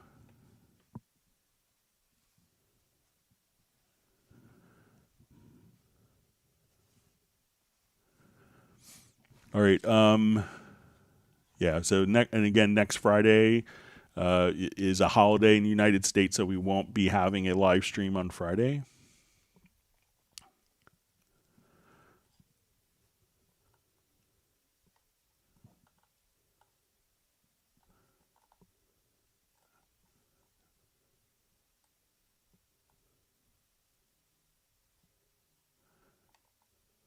Okay, sorry, my chat field jumped on me. Okay, so we have a question from Sleeper Sounds. Is Steinberg ever going to add a mono to stereo and vice versa switch for tracks, and an easier way to have automation for clip gain? So, I know it's been in discussion, and I know that, that they understand that, people want the ability to just have a quick mono to stereo. As far as kind of clip gains, if you grab the pencil, and this is really more to accommodate, a particular, what used to be called dynamic events in Cubase, VST kind of pre-SX days. So I think that's kind of a holdover for people who want that, but you could always just come And there's a key command for, increment or decrement volume, where you could do this, in 1 dB increments via a key command or like a control surface as well. But I'll make sure to pass on another customer wanting to have the mono stereo and stereo to mono switch.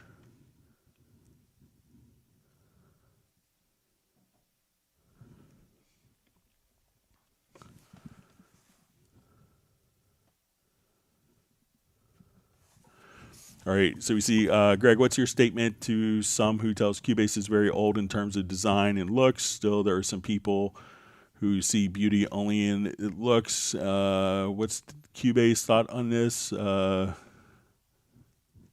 I see you write Cubase, but I can't really make out the emoji. So, there's always, there's kind of, tried and true audio concepts and MIDI concepts.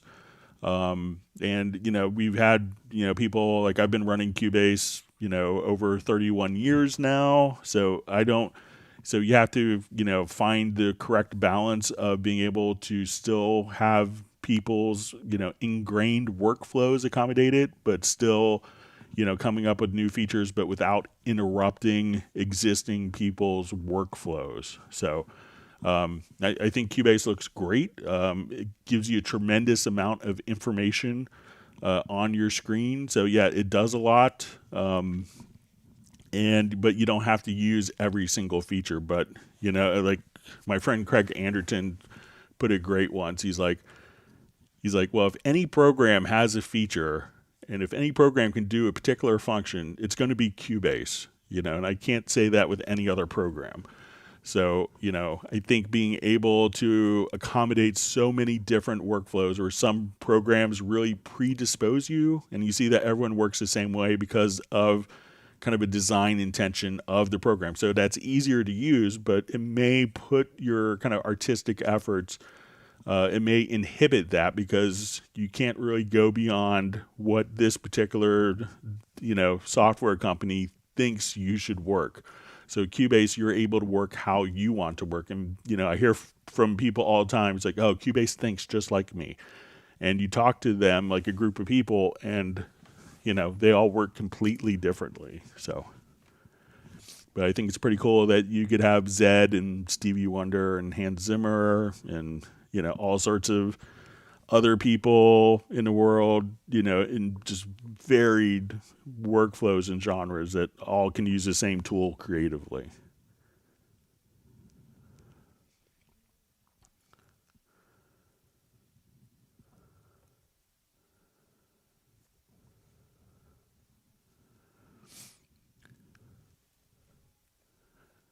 All right, so we see Rude Screen on, so thanks for joining us today.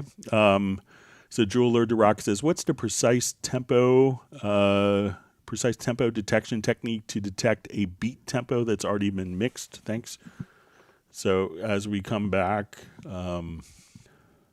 the tempo detection does, pretty amazingly well. So let me just activate this project. And I'll revert it since I've destroyed it here.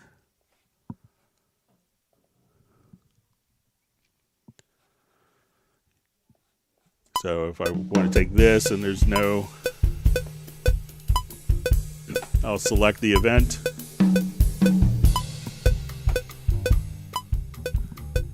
And there's no correlation, so I go to project and go to tempo detection. So say analyze.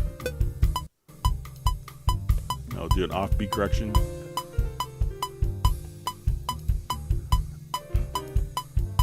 And even if I want to take another track, I could come here. Let's just import quick audio file. So let's say, okay, I wanted to grab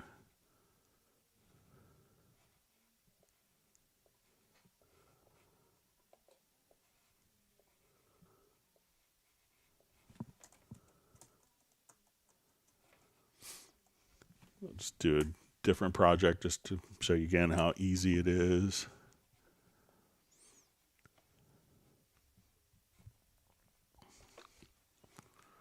So it's a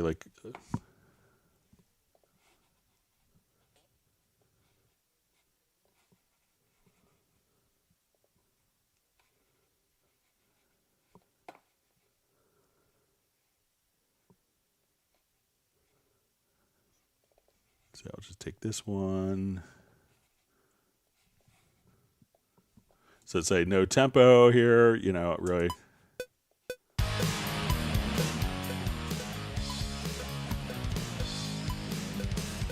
And again, go to project, tempo detection, analyze.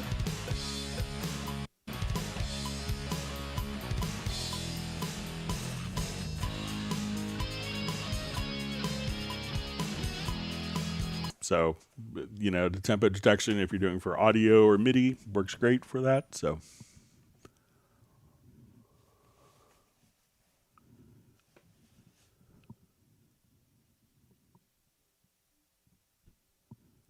all right, wonderful to see Gareth on. He wants me to stop playing with my bottom handles and exposing different parts. So, that was a little rude of me. So.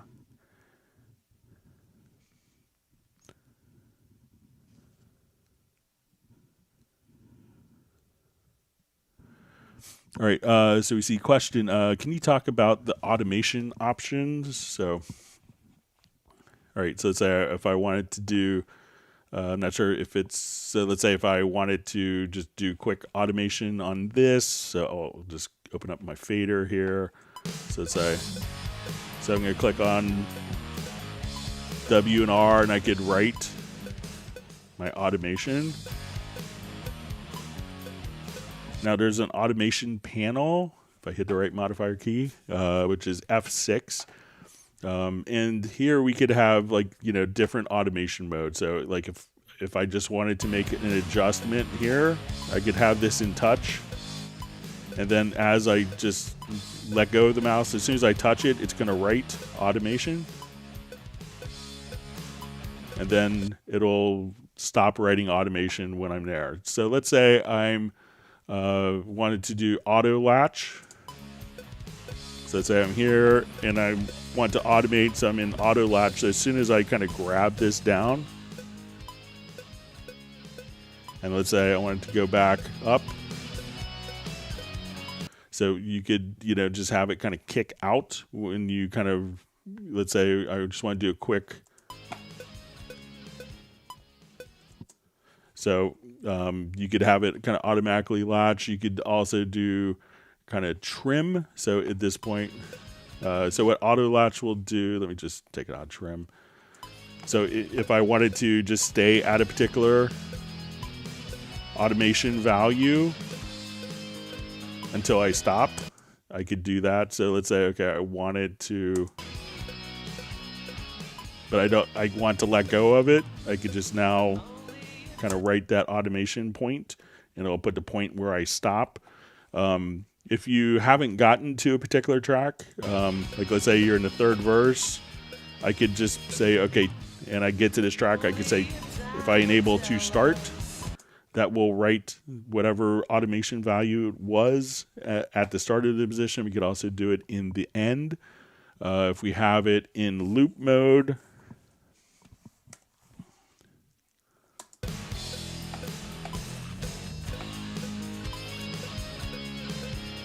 so now if I wanted to just set a value within a loop, I could, we'll just activate loop here. So it's, so now if I have the loop activated, I could find my particular value, say, okay, I want it there. And then when I hit stop, it'll just write the automation directly there. We could also, like, let's say if I was EQing, so I'm here and I'm adjusting the volume, but I wanted to suspend reading and writing of EQ.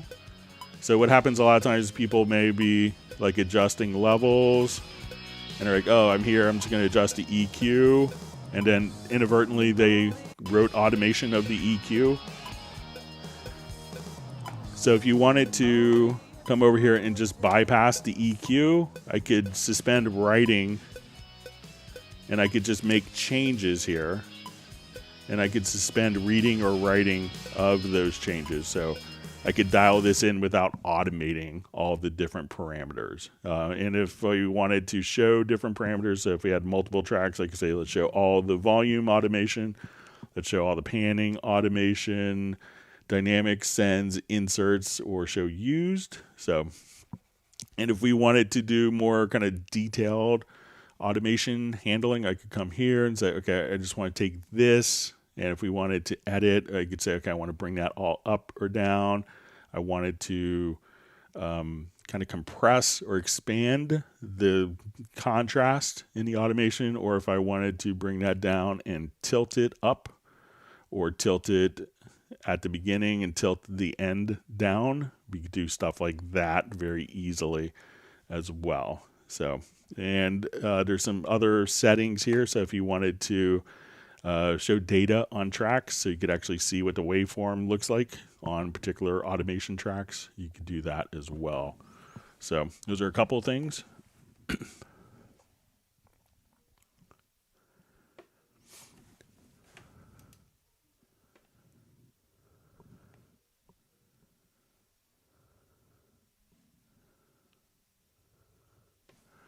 All right, so we see from BT Studio, it'd be great if you could use some same ports multiple times in external effects. That way I can make an external effects to use in stereo or dual mono. So if you go over here to your audio connections, so you go to your external effects, you could add to favorites, and then you could have it configured as one favorite for stereo, and then as we come over here, you could choose a different favorite for dual mono. You could kind of think of it like, it's kind of like a preset. So you could, so play around with the favorites.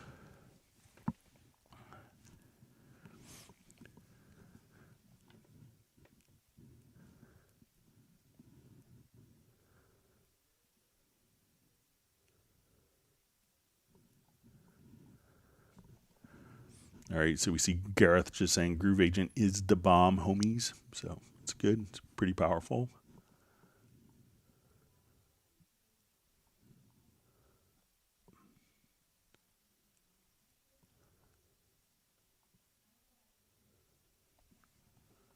All right, great to see Best Korean Jesus on.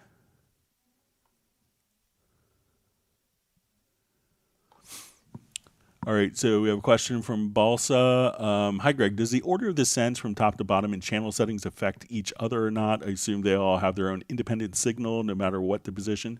So the sends are all going in parallel paths. The inserts will be processed in order from top down, but the sends will all be going in parallel paths. So it doesn't really have that much of a, so the order doesn't really have any impact on sonic characteristics.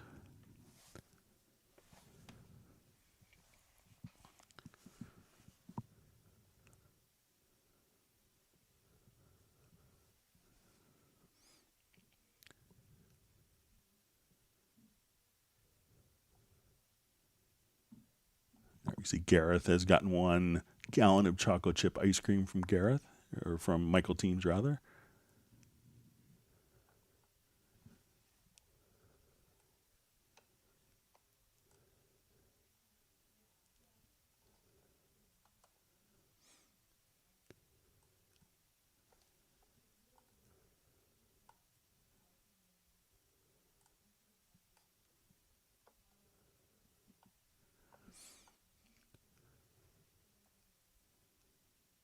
All right, so Michael Teams wants people to whack the like button. And Gareth says Wakanda. So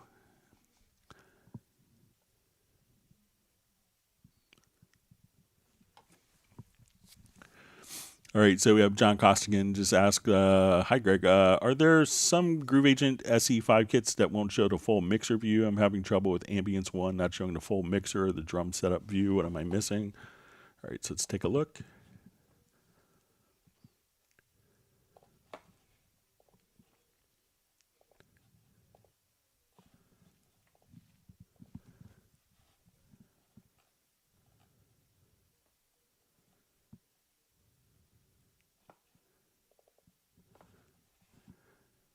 All right, so, so this is a beat agent kit. So say if I come over here, so when we have a beat agent kit, we don't have kind of, so we still have a mixer. So if I say, okay, I want it to come over here to an aux send, but the mixer in an acoustic agent kit is kind of looks more like traditional recording equipment and, faders, but inside of this is more kind of like an MPC paradigm. So if I wanted to, add a reverb, I could say, okay,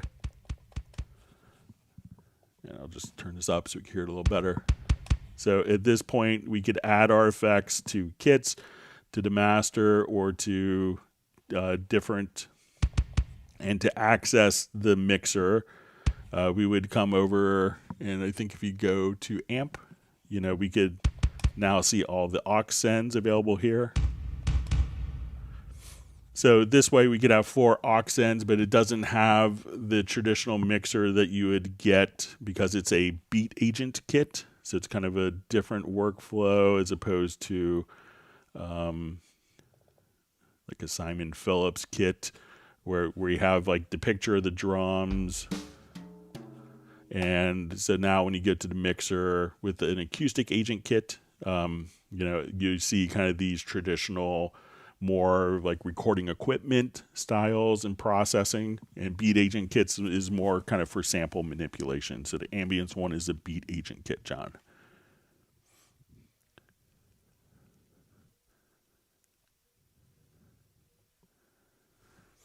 I just see I need to update Greg, so maybe it's an older project that I'm opening, but I have the latest version here.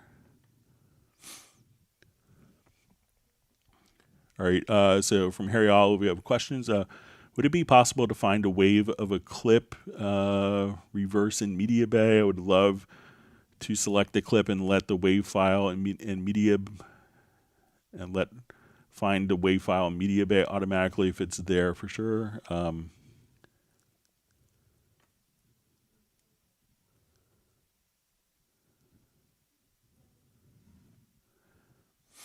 All right.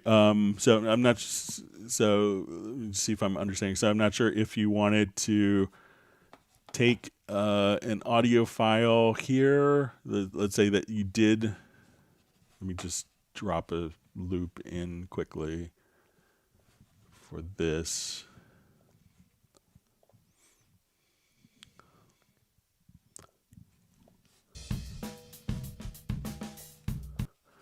All right, so let's say if I wanted this, and let's say if we reverse this particular event here, so let's say, I'll just come over here to process. So I'm not sure if you want it, I'm just going to reread it here, Harry, again.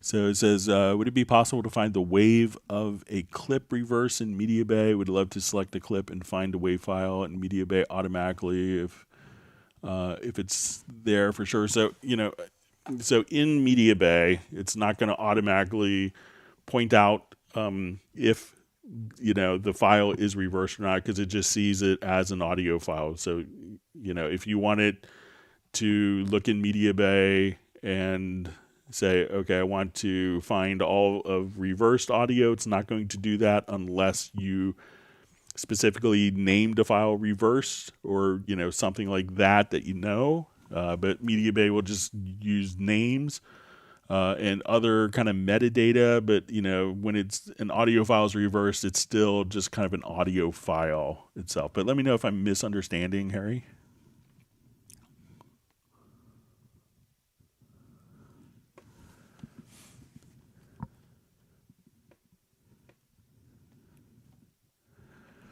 All right, so we see from DJ Showcase, would it be possible, or do you already have a video dedicated to supervision? So there is a video, I think I did like a 12 or 15 minute video in supervision.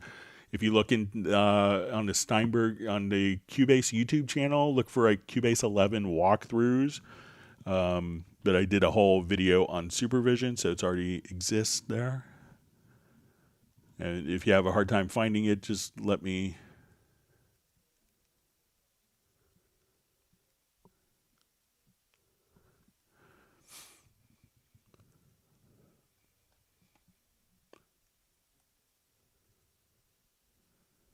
See, Michael Teams just says, everybody compares to Cubase. There's a reason for that, so that's well put.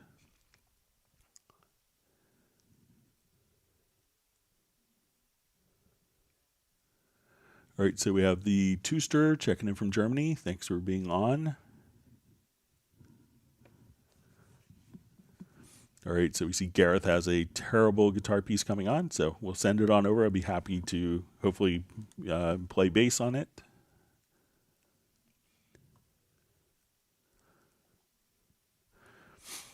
All right, so we see, hi Greg, what's the best way to level out vocals that are uneven in volume? You know, so there's a couple of different approaches to, so if you run into, let me just see if I could create a scenario here. So, you know, obviously using a compressor plugin is really kind of the intention of compressors is for that's to take kind of the softer parts and raise them, and the lower parts and lower the volume. So just open up this project here. So, you know, you could do it kind of manually, you know, if you wanted to just kind of split, you know, like, but let's say if I had a number of tracks and some were too loud and too soft. So say as we listen to. All the lights went out and it got dark. Where do I go from here? Where do I go from here? Where do I go from here? I'm uninvited. Hey. So say we're kind of jumping all over levels. So, you know, a lot of people will just kind of come through and cut and, you know, raise and do clip gain. And it's a very viable method. Like I have a friend that does that in Barbra Streisand records in Cubase. But if we wanted to just come over and say, okay, let's get to inserts and, you know, just go to kind of a standard compressor. So this way we could take that vocal, and as it's softer, we set the threshold, so we will see that. Where do I go from here? Where do I go from here? Where do I go from here? So less processing there, so that things are kind of even. So now this track is loud. This part's loud. Will be compressed. So, you know, you could do that, or, you know, simple automation, being able to, you know, ride the fader, you know, and be able to record these changes, or just kind of do it via edits. But, you know, that's really kind of the classic case for a compressor is like, you know, I want to keep the bass level, I want to keep the vocals level, so every word is, you know, intelligible and understandable.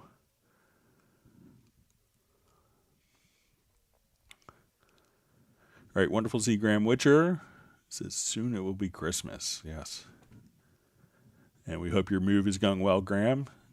And we realize how terrible moving is, so I don't envy you. All right, so we see Randy is having surgery. You know, he says howdy to everyone. We tell him we hope that his surgery goes well.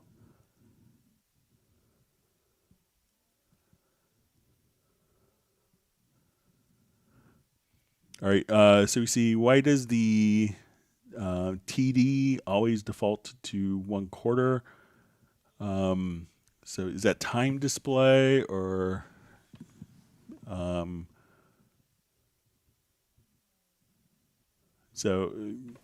or if it's snap value? So maybe Gareth, sorry, I'm just having a brain cramp. What TD is? So.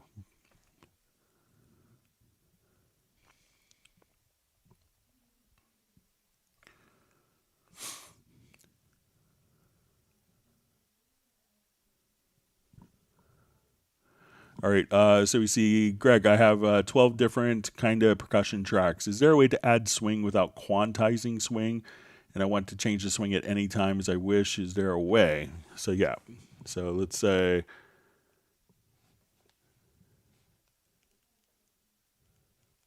go to this project here. Thanks for all the great questions from everyone. And if you've learned a new tip or trick, make sure you hit the like button and subscribe to the channel if you haven't done that.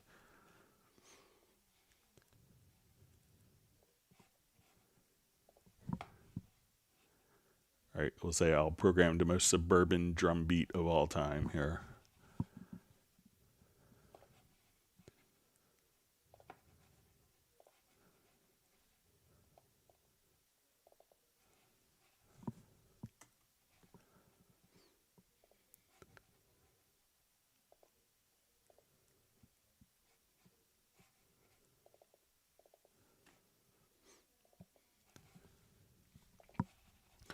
All right, so let's say I just want to come and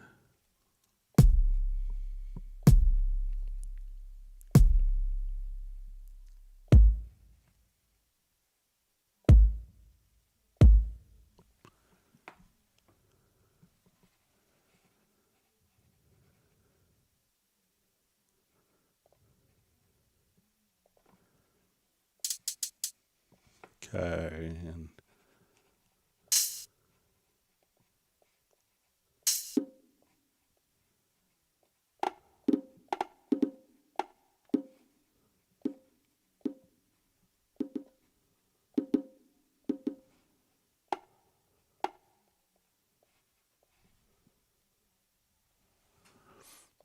all right, so let's say we have just kind of like totally generic.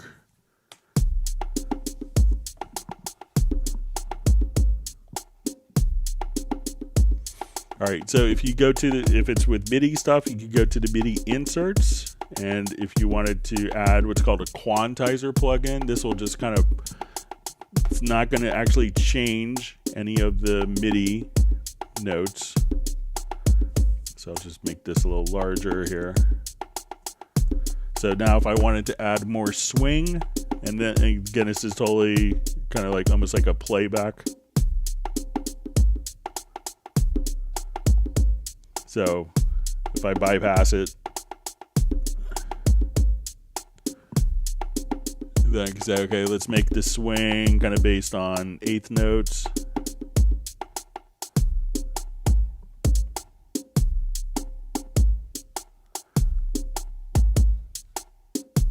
So if I turn that off,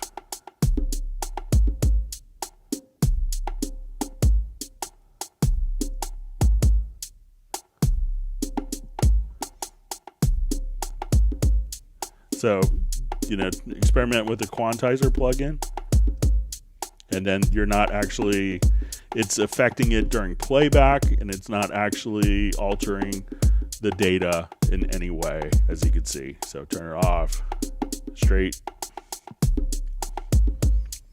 and now with swing.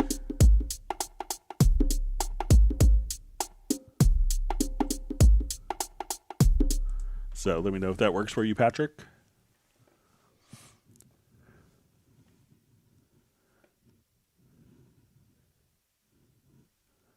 All right, so we see Cutler Station just says, Greg, thanks so much for your help. Love this stream, so glad it's helpful.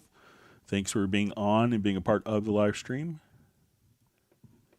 See Gareth apologizing for his childish jokes, so there's no childish jokes. We like your childish jokes, Gareth. Please don't stop.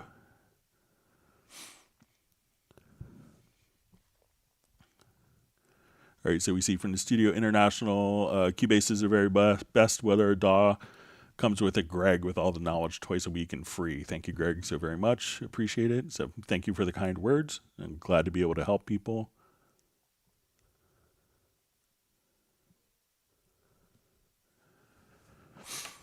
All right, so we see tempo detection. It says, I have a live recording Vox and piano. Tempo cannot be detected directly. Can I somehow record a MIDI click track, me clapping along, and turn this into a tempo track? Okay, so let's come over. See if I still have one of those tracks available.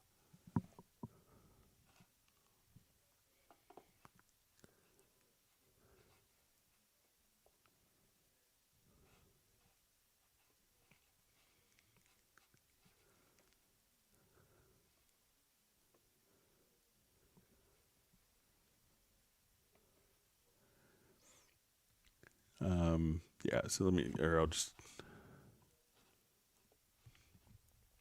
do a new project here.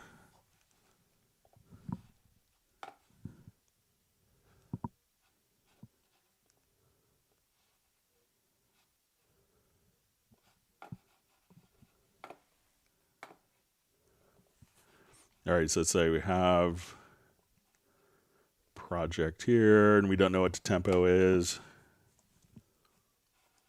All right, so let's say.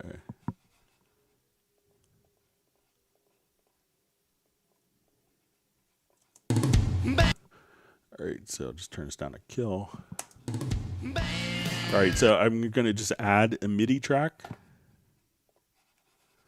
And what I want to do is I'm just going to record just a single note here.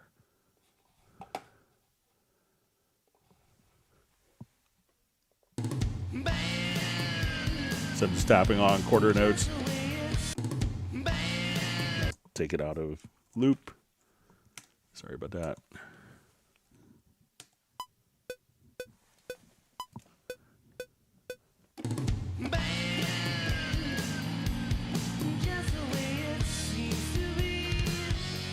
So I'm just tapping quarter notes on my controller, recording that into a MIDI track.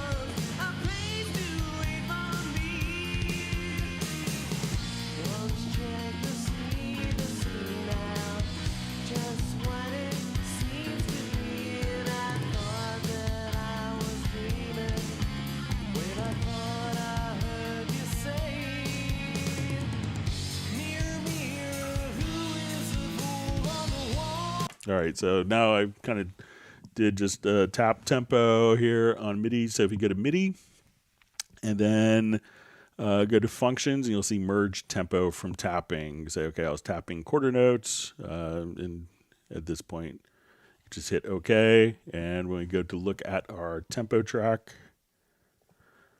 we can see that we could have our tempo track created just from the tap tempo that we just performed in. So just record like a single note, and again, go to MIDI menu, to functions, and merge tempo from tapping. And you can choose where it's on the downbeats, like every beat, or the one of every measure, something like that.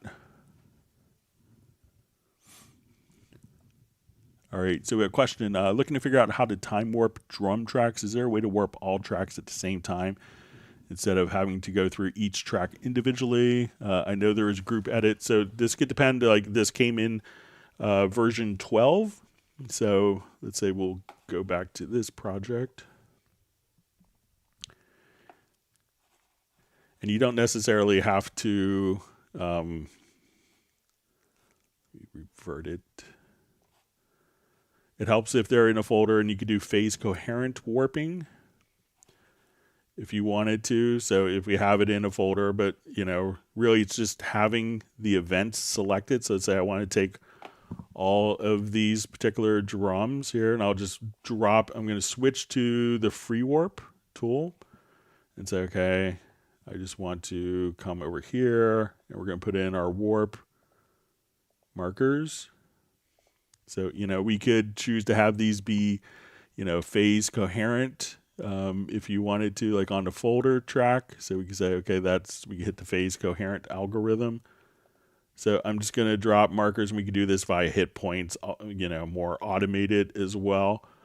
But now when I do this and I adjust one, all the tracks will warp just that easily. So once they're all selected, and again, this was in version 12. So it was one of the big things that came in version 12. So we can say, okay, now, so it's based upon the selected events. So now we'll come here, say, okay, we want to get the snares or the hi-hats on this particular event, and you could have it kind of snap. And as we want to warp all these, we could just warp multiple drum tracks all together like that.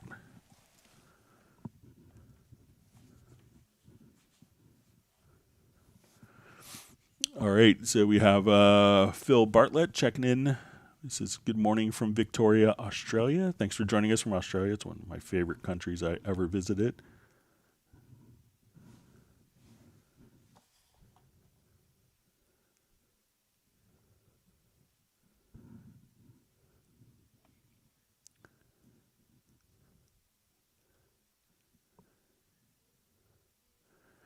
So we see the Heartbreak Time Machine says, and New Jack Swing is old to newer gents. So classic swing is a great swing. So Teddy Riley's still doing huge hits, and a lot of the great K-pop stuff you hear is Teddy Riley's doing a lot of that stuff. So, and it's a big Cubase nut.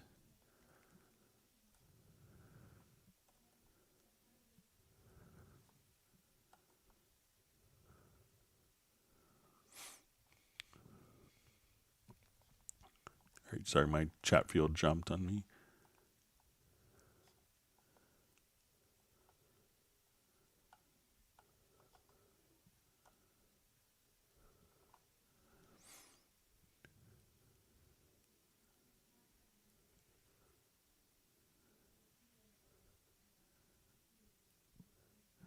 So Garrett just says the compress expand tool is a genius idea. Use it all the time.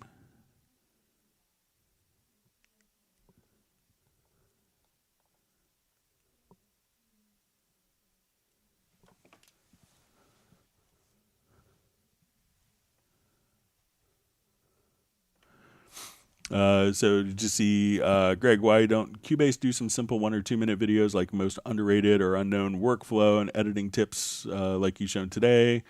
Control K, I would never know this without Greg or without it be on live. So yeah, a lot of those, I have, if you go through all the Cubase videos, I probably have several hundred just shorter tutorial videos as well. So go back through all the old ones as well.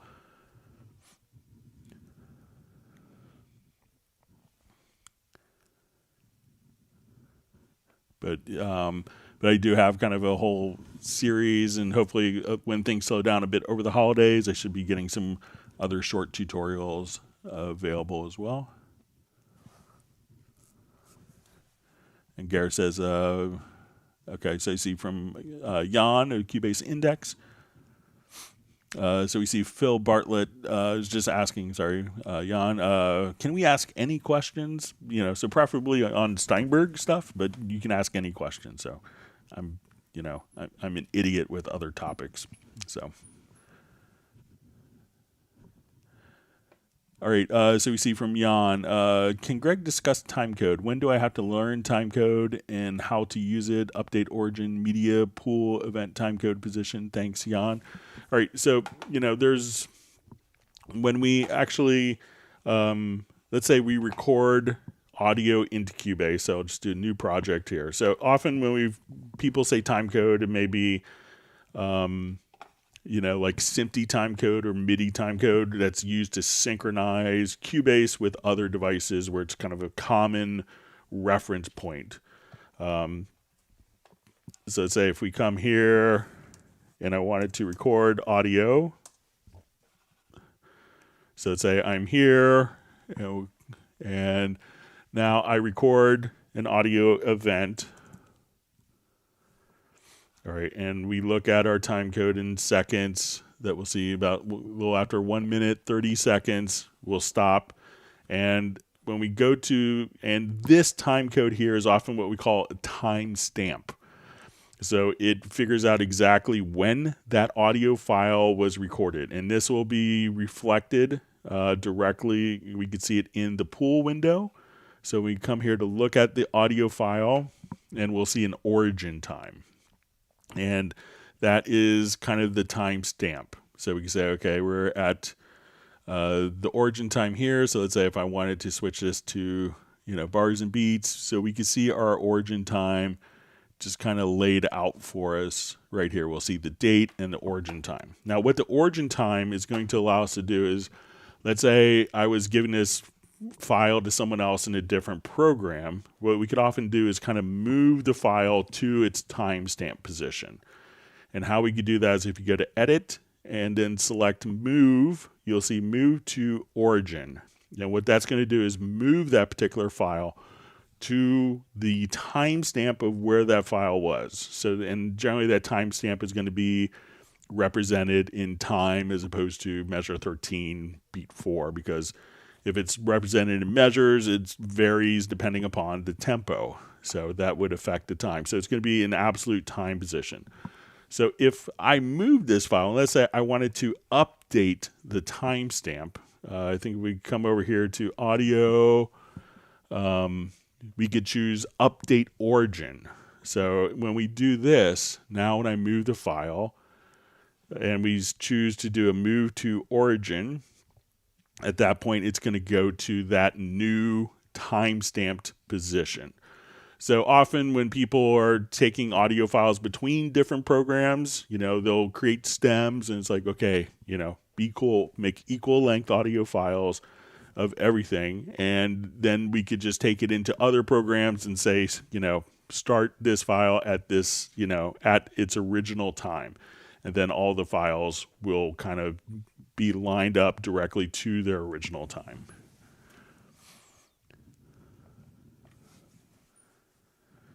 All right, so we see a comment from Garrett says, spent decades at Cubase, but then I found Greg's Hangouts at the beginning of the pandemic and his knowledge exploded. It says, you are the guru, Greg. Thanks for everything. So I'm just glad to be able to help. And I think the live streams are great because of all the people. And if people don't ask great questions, then the live streams would be boring.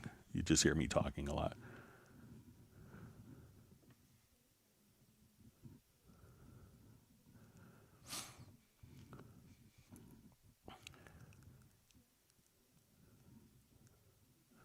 All right, so you see from BT Studio, it says stereo to mono or to mono to stereo, and it's a project to convert tracks. So I'm not sure if that's, I'll show the feature just in case people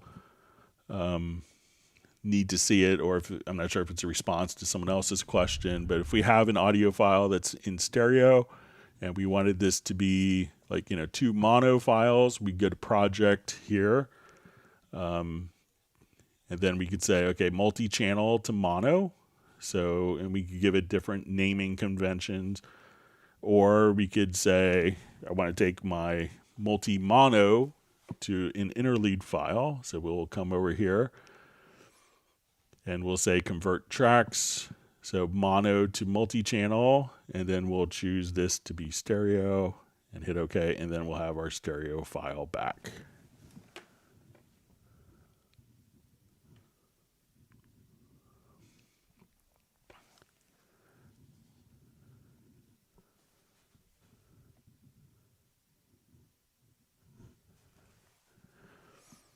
See, the Heartbreak Time Machine just says, right, I've been using DAWs for decades, and these streams make me feel like I'm on my first day. Haha. So I usually learn a new tip or trick on every live stream as well.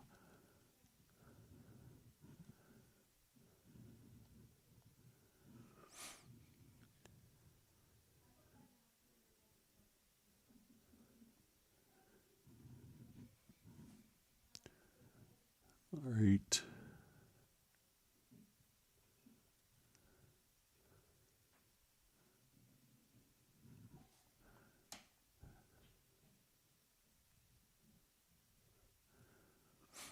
All right, so you see from BT Studio, version 12.04 to 12.05. So I'm pretty sure I'm running the latest version. So yeah, you see 12.05. So my projects may have been created in 12.04, and sometimes that shows up, and people are like, why are you running Cubase 10? So.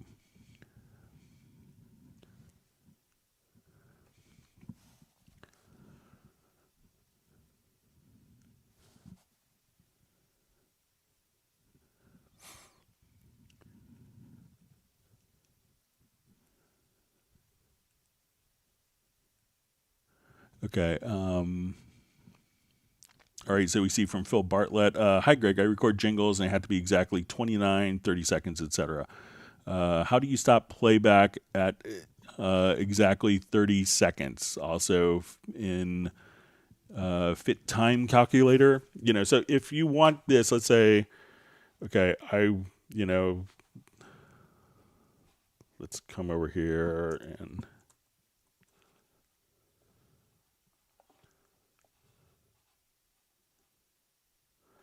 Okay, so, you could have ruler tracks, and ruler tracks will show you kind of bars and beats and or time. So we come here, let's look at this in seconds.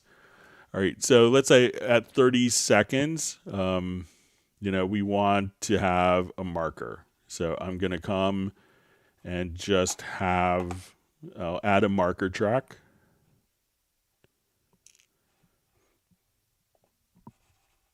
All right. And right at that point, I'm just going to drop a marker. So we can say, okay.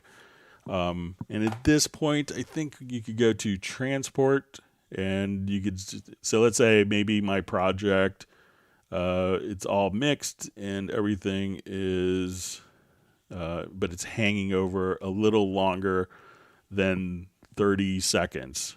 So I could take, but let's say if we want it to play to the marker, I think if we go to locators, that there is play until next marker function. So that way it could stop right at 30 seconds if your marker is at 30 seconds.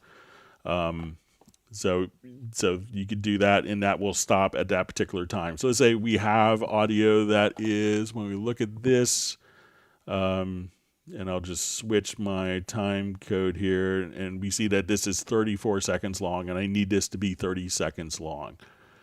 You could just simply come over here and say audio to processes, and then if you go to time stretch, you could take the final mix here and say, okay, it is 34 seconds long. I need it to be 30 seconds long. So let's say, okay, I need this to be 30 seconds or 29 seconds. So once we apply that, we can see that now our mixed down audio file is 30 seconds long exactly. So, and then there's different quality algorithms for that. So that's an easy way to always make sure that you're at 30 seconds. And if, like we showed earlier, maybe, I'm not sure if you saw this earlier, but you could just say sizing applies time stretch, and you can say, okay, I need to go directly to this marker point, and then you could just time compress a file to automatically fit in 30 seconds or so. So let me know if that's helpful for you, and thanks for joining us.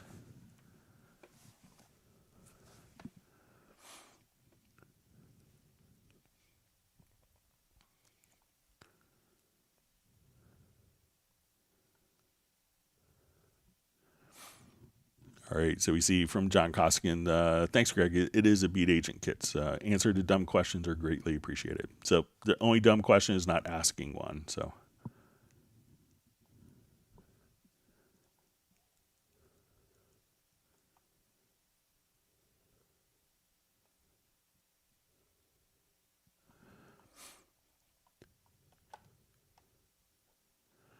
All right, so just see a question. Could you please show us how to implement the new QC layers and switch them from page to page with 8 knobs? Cheers. Okay, so let's say I have, I don't think it's really quick control layers, but if you wanted to control different elements. So let's say on this particular track, I wanted to have, let's say, a multi-band compressor, because those always have lots of great parameters that we need to address. All right. So we'll open up this multi-band compressor.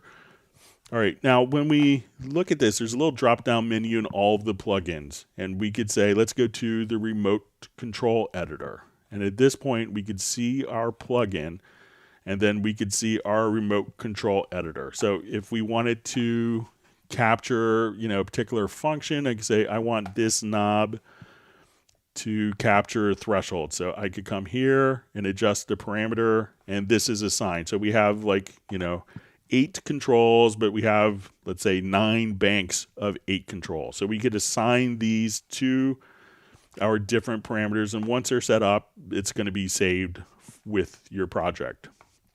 All right, so once we go to the generic remote, or the MIDI remote rather, so we'll come over to the MIDI remote, and let's say I want to take, I'll do it from my Korg Nano control. All right, so And what I had set up was 2 buttons here.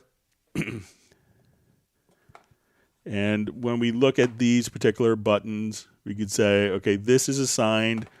You go to selected tracks, and then I could say, let's go to insert and strip effects. Let's go to our insert viewer to parameters. And then once you go to actions, you could say next plugin parameter bank or previous plugin parameter bank. So I assigned those to 2 different keys on my Nano control. So this button here is for the next plugin parameter bank, and this is for the previous plugin parameter bank. And then I assigned each of these knobs here. So when we double click, we could say that this is, just see if I overwrote. So we can say that this is going to be parameter 1. So, and at this point, I want to I'll select this particular, and I just reset this for a different one. So I'm going to come over again to this and say this is parameter 1. Let's say I have 8 knobs. All right, so now this is assigned to this bank. And let's go to parameter 2, apply the mapping, parameter 3, so I'll move the fader here. So let's apply the mapping, parameter 4, apply the mapping. All right, so, and I'll just continue on.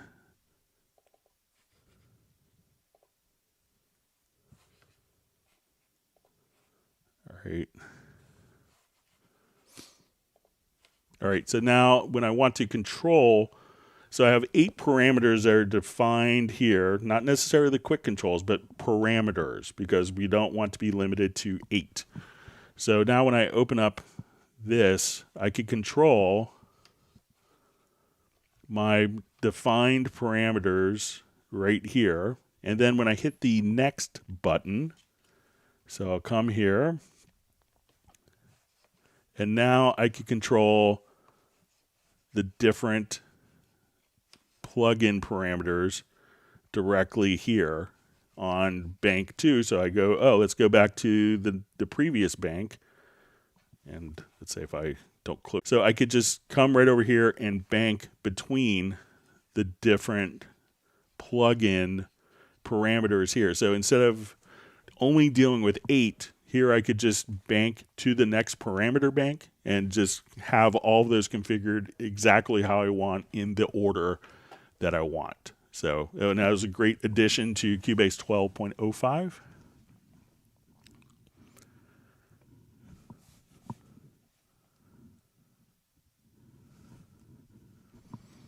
All right.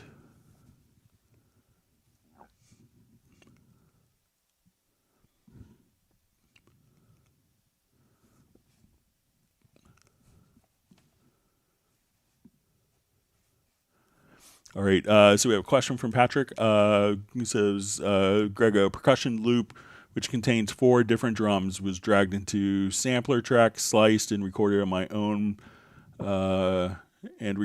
pattern. I want sliced parts to be rendered on different tracks like separate drums.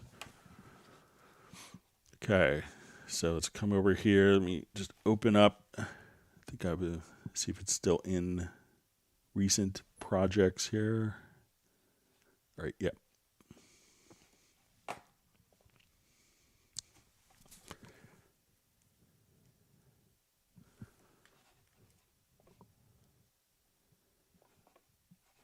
All right, so let's say we have kind of generic drum loop.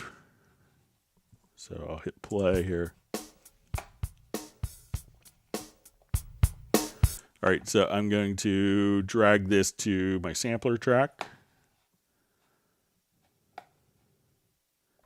And we want to do slices. Okay, so now each of these different elements will be sliced.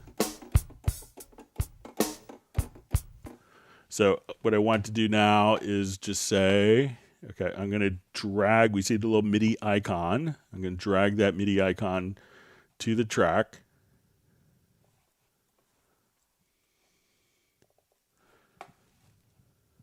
All right, and this is created now, let's say, our different. And let me just actually get it right on.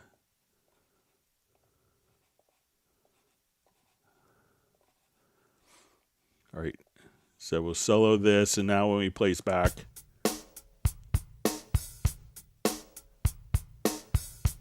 so if you wanted to separate these, so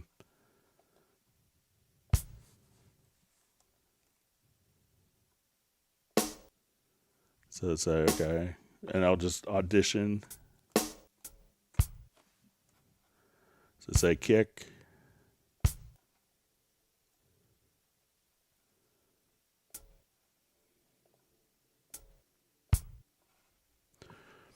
Okay, so I could copy these.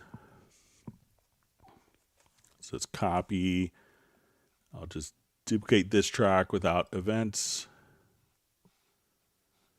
And here's one way of doing it. And I have way more macros than most people, but it's one of the included macros.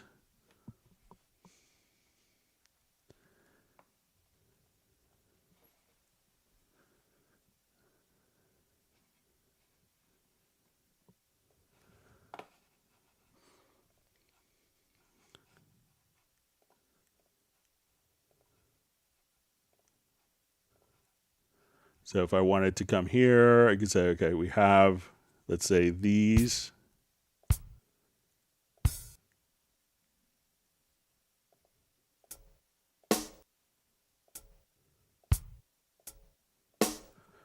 So I could cut, paste. So now when I do this,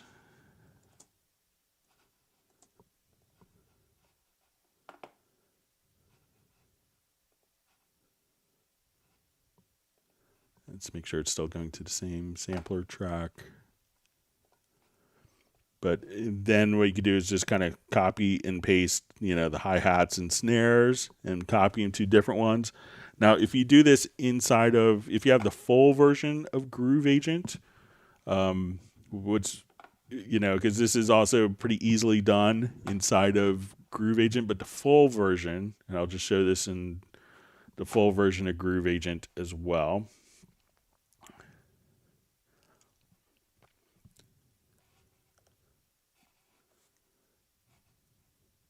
So hang on, let me and this is on sale as part of the Absolute collection. But I'll show you something cool you could do, and this isn't in Groove Agent SE, but in the full Groove Agent. But now if I drag this over, it's slick for this type of stuff. So we'll come over here, slice. We could do this in Groove Agent SE. So now each one of these will automatically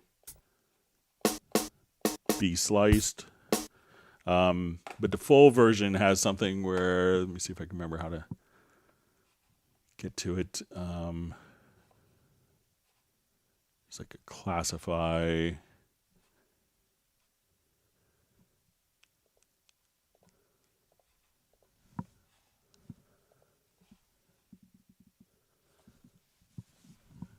Where you could kind of basically have it automatically classify the different sounds so that it could detect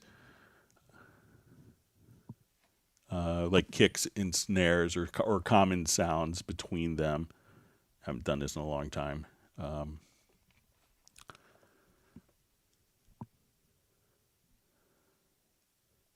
But let's say, and I'll show you even in Groove Agent SE, I'll show you another approach to this, which is included with Cubase. So I'll add an instance of Groove Agent SE. And let's say I drag that loop in, And this is, again, included. So we'll come over here to slice. We'll create slices. So I'll say, let's send this to output 2, that to output 2. So I'll take my kicks to output 2.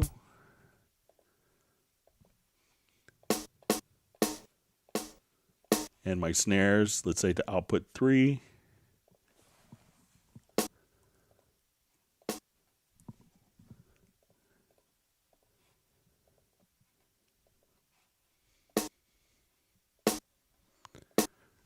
So now if I have, and this automatically creates the file.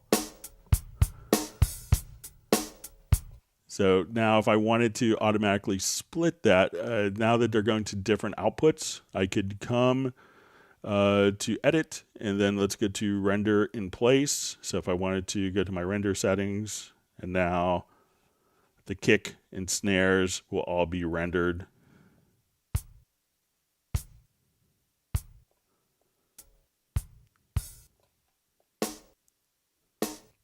So you could have kind of the individual elements automatically rendered onto different tracks. So Groove Agent, the included Groove Agent SE can do that for you pretty quickly.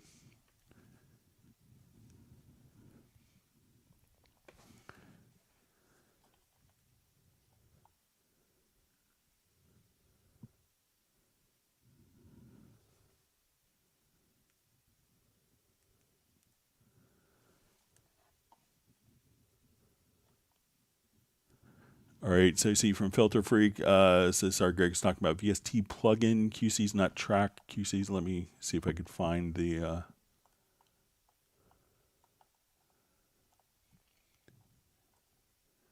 original question quickly about this.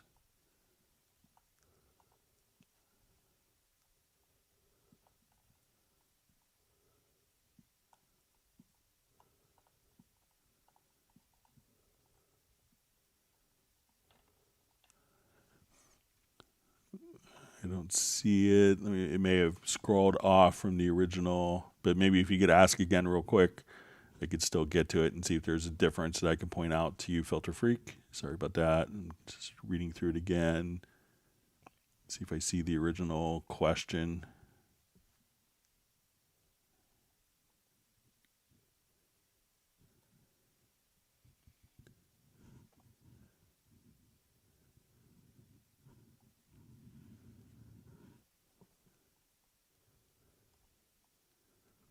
I don't think I can go back and see it, but I'm just going to read through it again.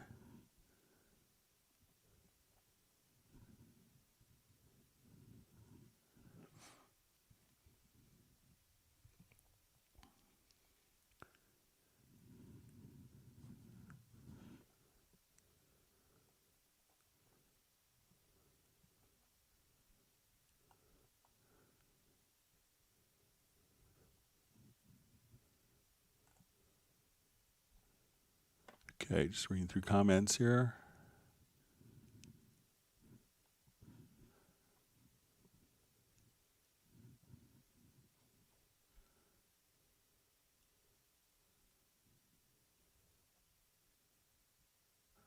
All right, so we see Phil Bartlett had his hip replaced, and he's watching from the hospital. So, dedication. So,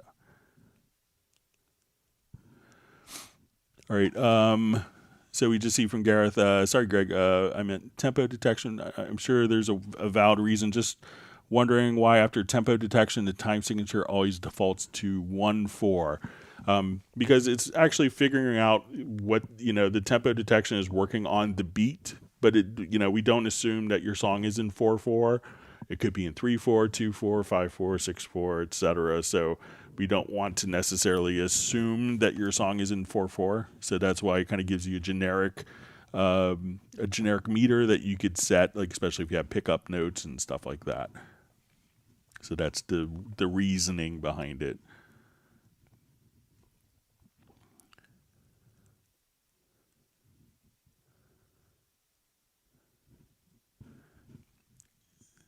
So Valley is saying maybe one day there will be a search function in the preferences. Well, if that happened, then I may, not having a search function helps my employment status. So.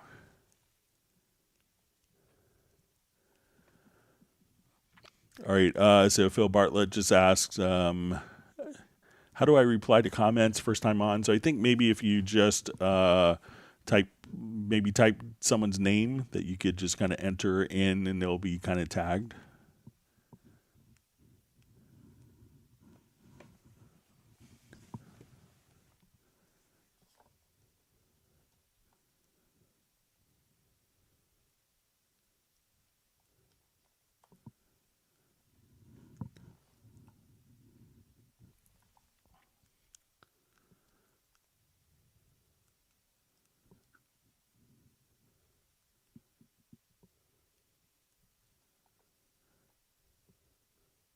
Just reading through comments.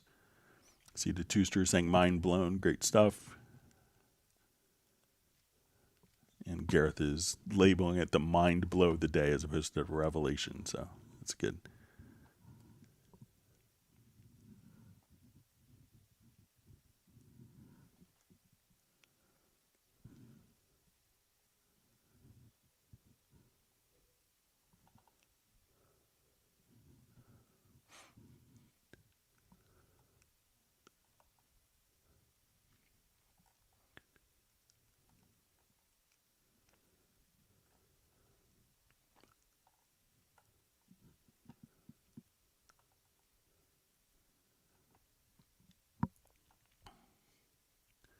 All right, sorry, my chat field jumped, so I'm just trying to find my spot.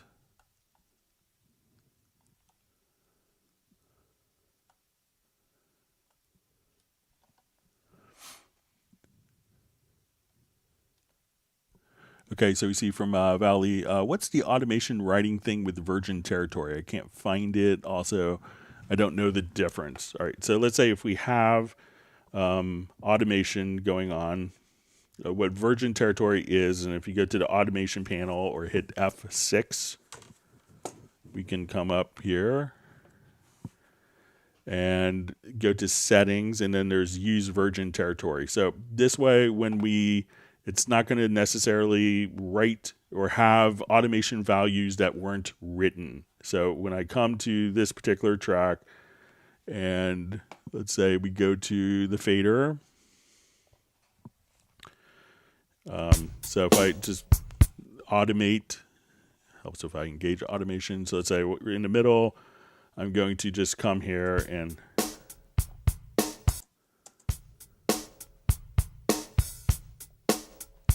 so as soon as I stop writing automation, there's no kind of connecting lines.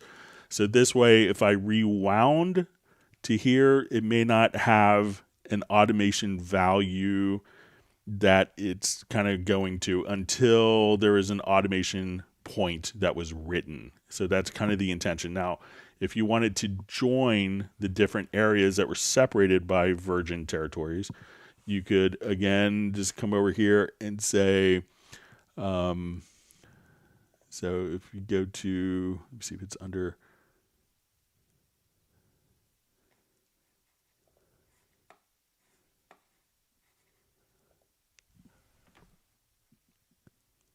that you could choose to fill the gaps, and then the different areas between the different automation will be kind of filled in, so that if you rewound here, that it could be at the previous point. So sometimes, especially in post-production, you may only want automation where you write it, and you may not want it to jump. If you were here at the last value and you jump back, you may not want it to go to an automation for a part that played previously that you're not listening to. So that's kind of the intention of Virgin Territory.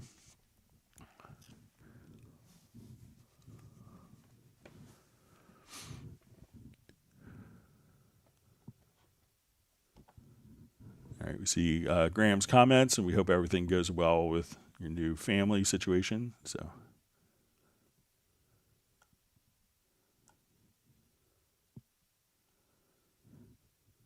All right, so we see Cutler Station says, wow, now I need version 12. Amazing, Greg. Thanks to you and the team. So I didn't really do anything with coming up with the great features all the smart German people did.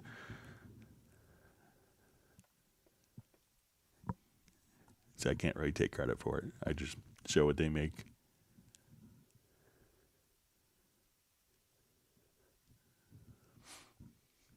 All right, so we have Auel from Switzerland. Thanks for joining us.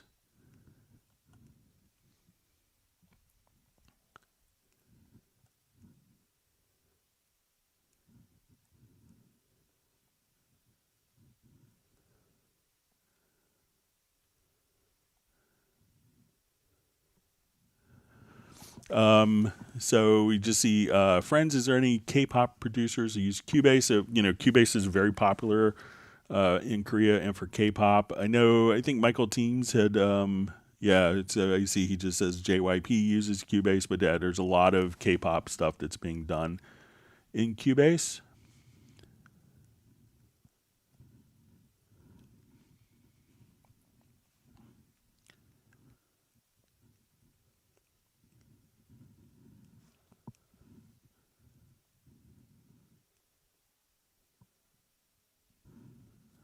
All right, so you see Graham Witcher just says the timestamp for audio function that Greg just demonstrated shows how incredible the DAW is. And just record audio and that's it. It's really an Alice through the looking glass with Cubase.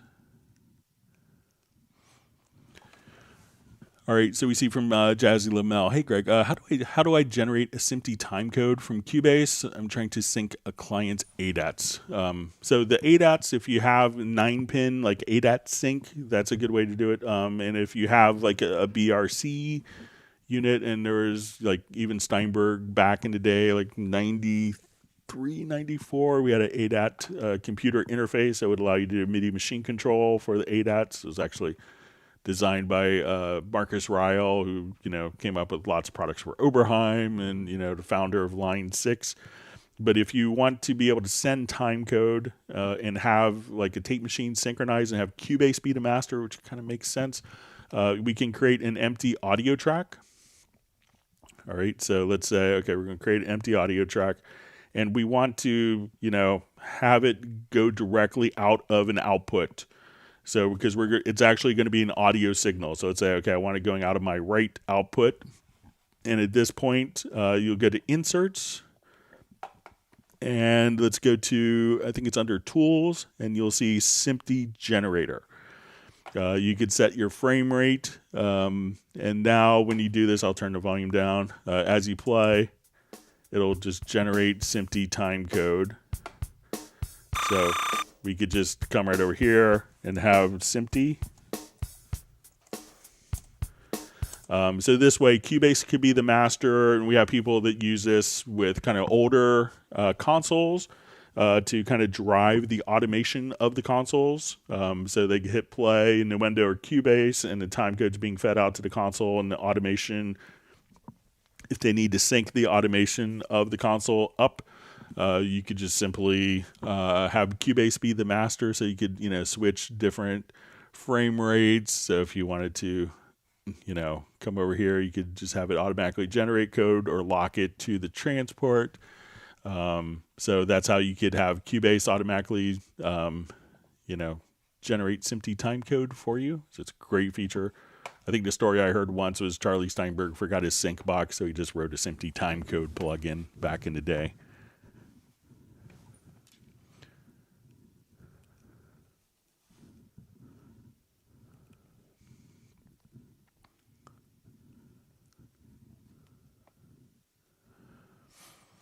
So we see question, easiest way to find your favorite plugins in your own folder to quickly access them. This is from Benny, I think. Yeah. So all you have to do is come to your studio menu and go to VST Plugin Manager. And here we could create a new collection. So we can say, okay, I want to make an empty collection. So we'll call this My Faves. And then we could just say, okay, I like this one. I like this one. I like two different EQs. So I'm going to put these into an EQs folder. So we'll say, okay, I want the curve EQ and I want frequency. So you could just come over here and select, your different EQs that you want. So you say, okay, I want this and this and this and that EQ, and I want to drag them into the folder, and then you could name the folder. So you could create your own kind of plug-in collection. So you say, okay, I like, I did the Black Friday thing. I got 50 plugins for $50, and I used 3 of them. You don't have to see all 47 of the ones you don't intend to ever use.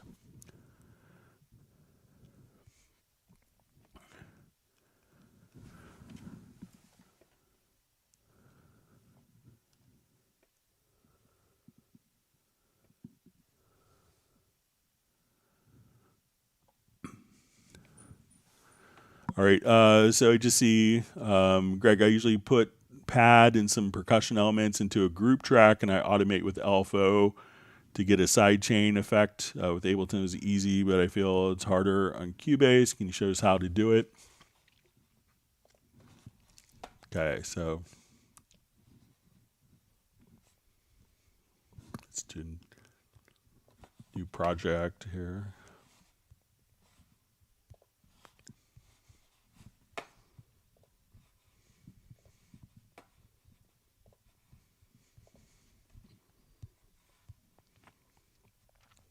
All right, let me just.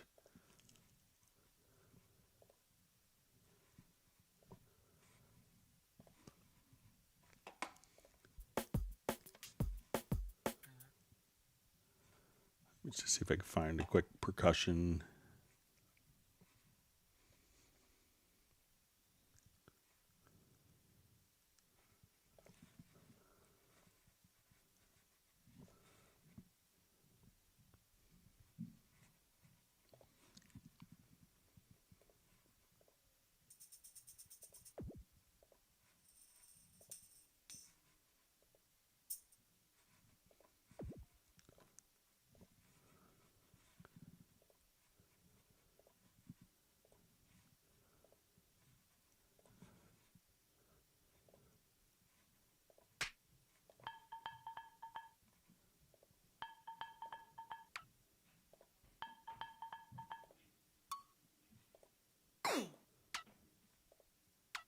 All right, let me just.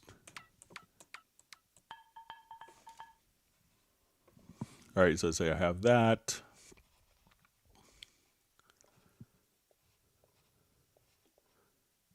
I'll just bring this up and we'll.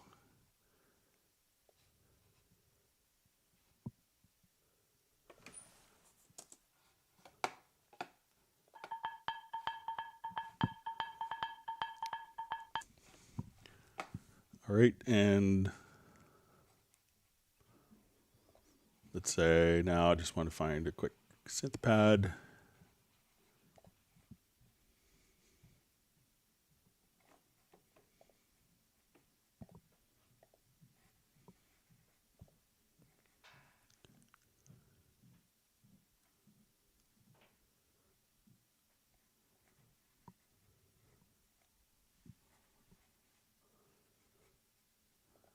See if it's in this one.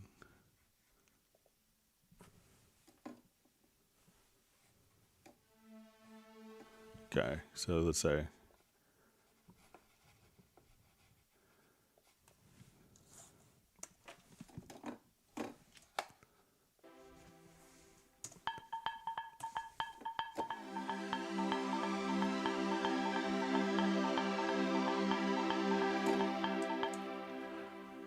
All right, so let's say I'll just.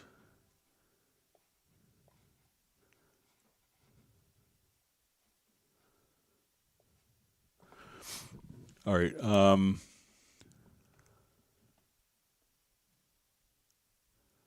So, one of the things that you could do if you haven't really, played around with FX modulator. So, there's ways of doing different LFOs.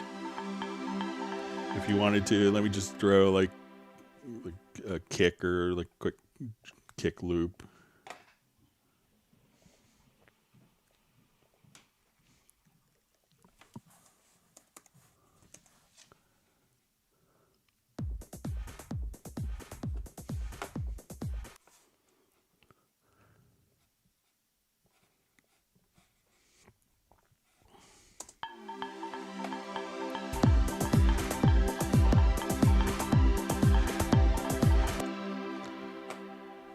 Okay, so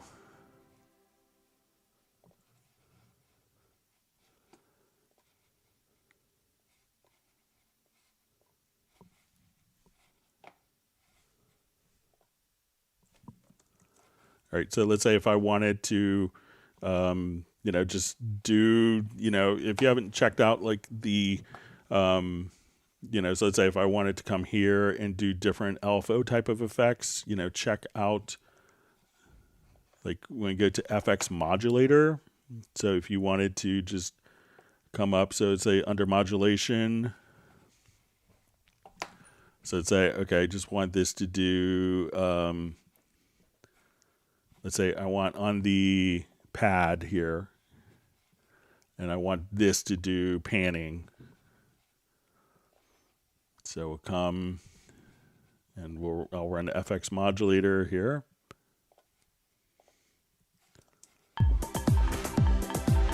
So I can say, okay, let's just grab panning on this.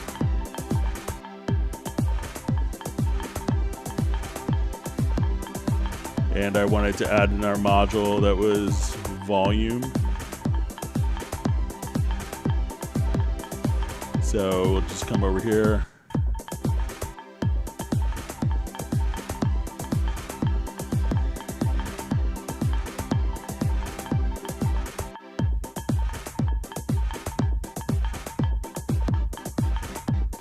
So I'll just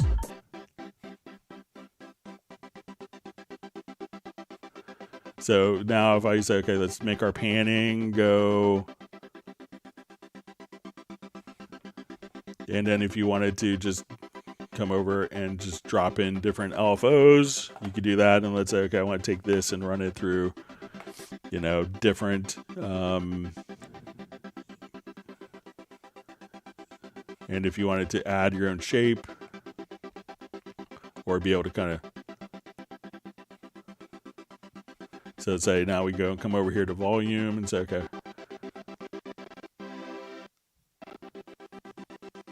And let's go ahead and smooth that, but so maybe I wanted to come over here and also just say, so as soon as we come over here, we could solo, different components of it. And if you wanted to just solo, all sorts of great stuff that you could adjust here. So say, okay, I want to come to the panning.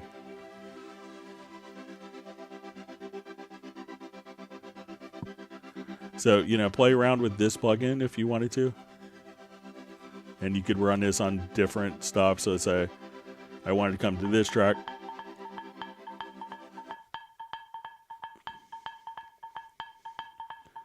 So again, FX modulator.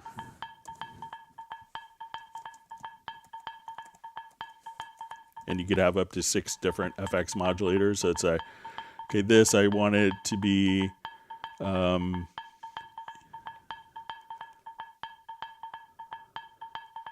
let's say filter.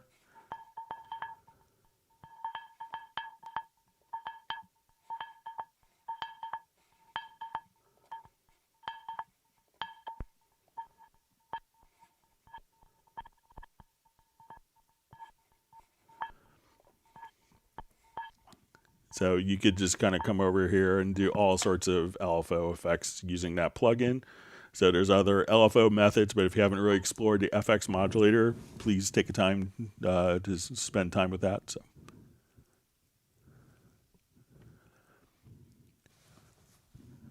See, Michael Teams just says, time compressed a file, revelation a day for me. That's such a simple fix for a problem I have. So. All right, so we see Peter from Montreal. Thanks for joining us. All right, and we have Ubukun from Nigeria. Thanks for being on.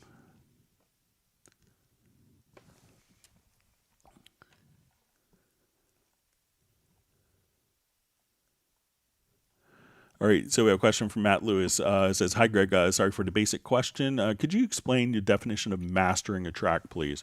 So often, the production process will be, okay, I'm going to write a song, and then people will record it and then mix it.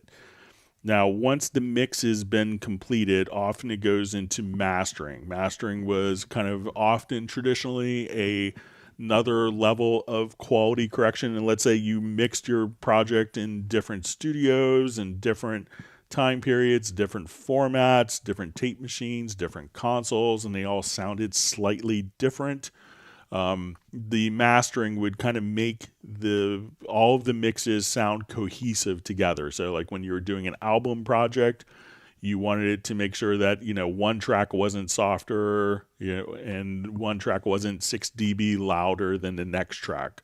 So mastering is going to allow you to kind of take that consistency and put that final polish on your production.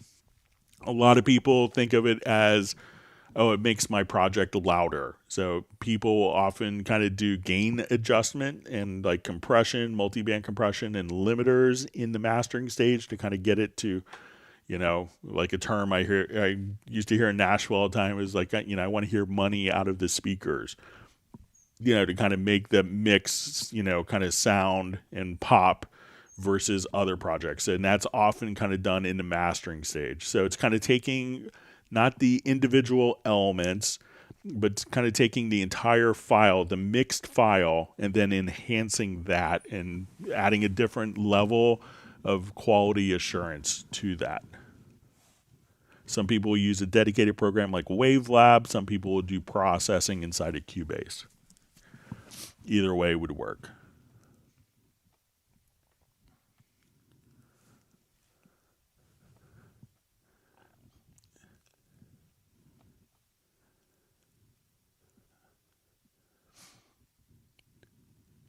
All right, so see, Boss is just saying, thanks, Greg, for the help. The beaches and mountains of Montenegro are awaiting you. So, sounds so good. All right, so we have Mr. O from Colombia. Thanks for joining us.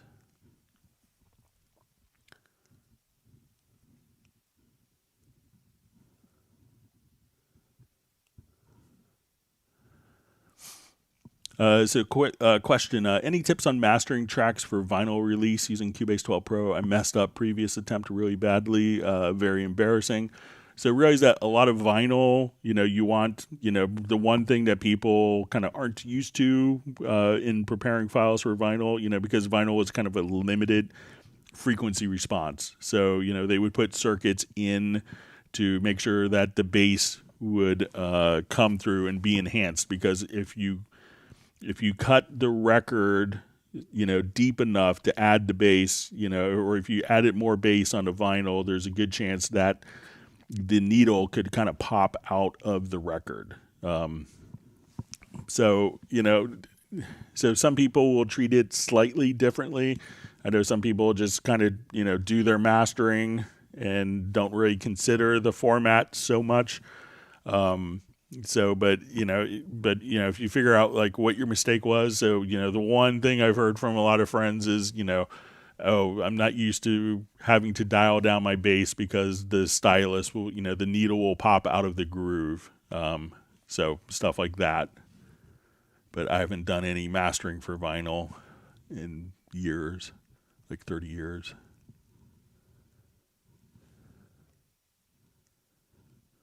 Okay.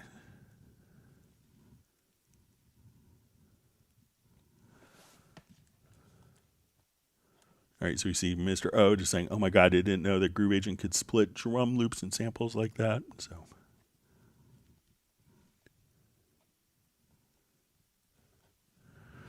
all right, so we see a question. Can I use Dolby Atmos with stereo sound card?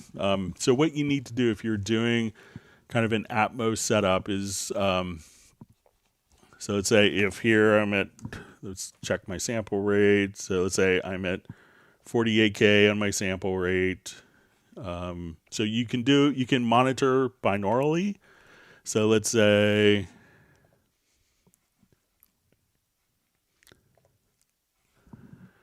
and I go to my project. What you have to do, and it's not the most ideal circumstance, but it gives you an idea what most of the people listening to Dolby Atmos.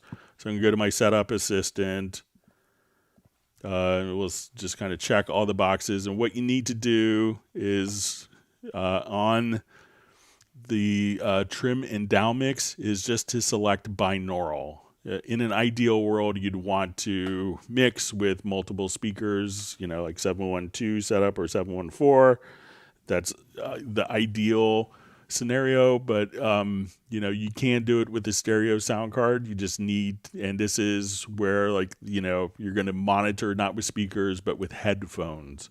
So, but you need to, in the ADM authoring for Dolby Atmos, you just need to come over and once you have the renderer is just to select binaural, and then you'll hear different sounds kind of pop around and move around in your head. So it may not sound as convincing as discrete monitors, and that's the ideal format, but most people aren't listening to discrete monitors on playback.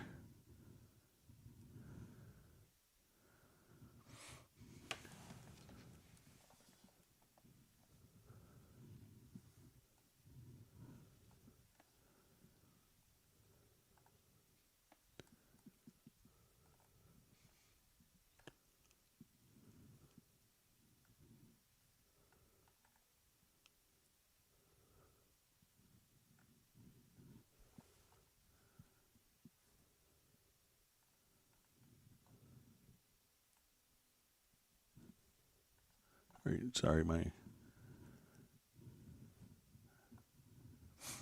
all right. So we see Mr. O just saying I was right about his sample problem. The original samples were indeed in stereo, so that's great. Yeah, look forward to your email. So glad you got it figured out.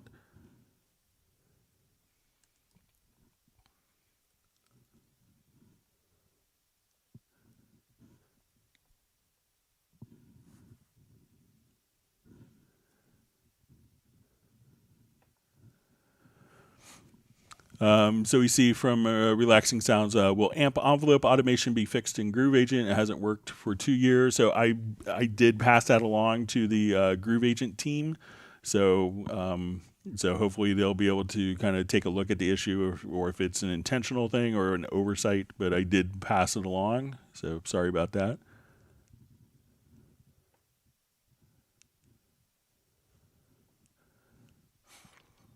All right. So we see from Gerald Ely from Martinez, California. Thanks for joining us today. Hey, Greg, when I browse a file in a media bay, what's the best way to add it to favorites? Okay, so what I would often do, I think of, personally, I think of kind of, favorites as being kind of set up for folders. But what you could do is, if you wanted to come over here, and let's just say I'm going to switch this here, or I'll just show it on the large media bay for expediency's sake. All right, so let's say I'm looking at my factory content and I really like, like a particular loop or sound. What I would do is just say, okay, so we'll say factory content, and I'm just going through, different audio files here. There is a rating system, so you could actually just come here and just put 5 stars. And then you can say, okay, like this one, I only want to see 4 stars. This is terrible. I don't like that. And then you could actually just say, oh, show me only 5-star files, or show me 1-star files, or show me 4-star files. And you could, so as you're going through, and you could have these ratings automatically show up here in the media bay as well. So let me just, so if you just kind of put your rating here, so as you could just kind of slide over, and as we do this, we could just say, in this, and then you could, put ratings in. So, experiment with ratings as well. So,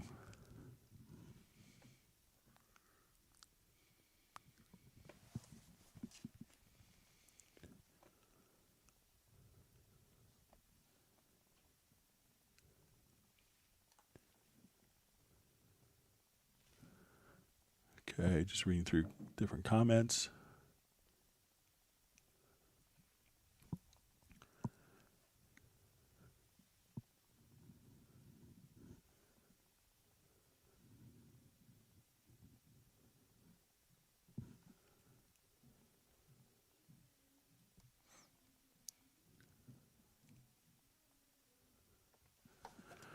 All right, so we have a question from Emmanuel Morin. I have a song in a wave track. I've rearranged the sequence with the arranger track. How can I export the new arrangement in an MP3 file? Okay, so all you have to do is I'm going to add a quick arranger track here.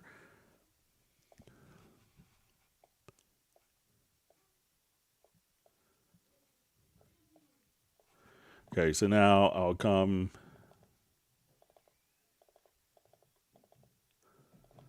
Okay, so in the arranger track, if we come over here, what you need to do first is to flatten the chain.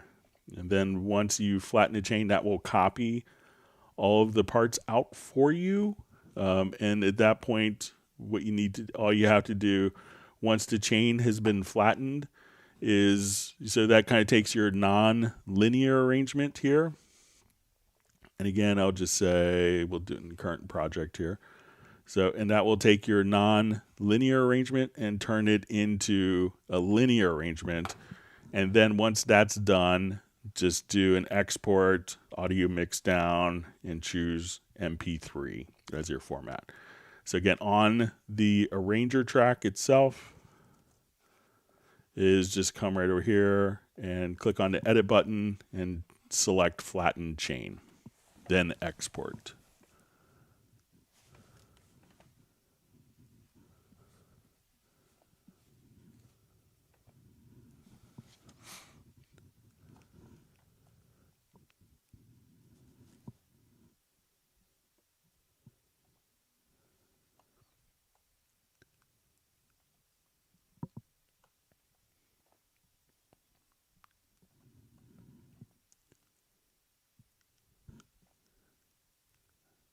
Just reading through different comments. Thanks for all the great questions. And again, if you learned something new, make sure you hit the like button and subscribe to the channel.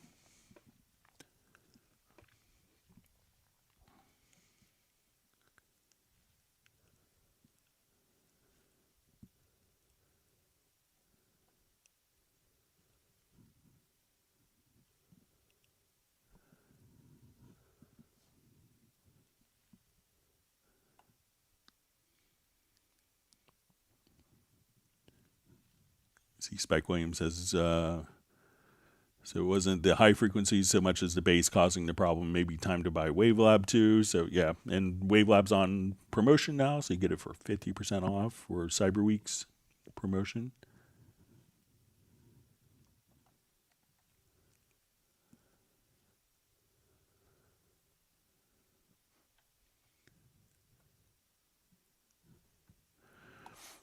All right.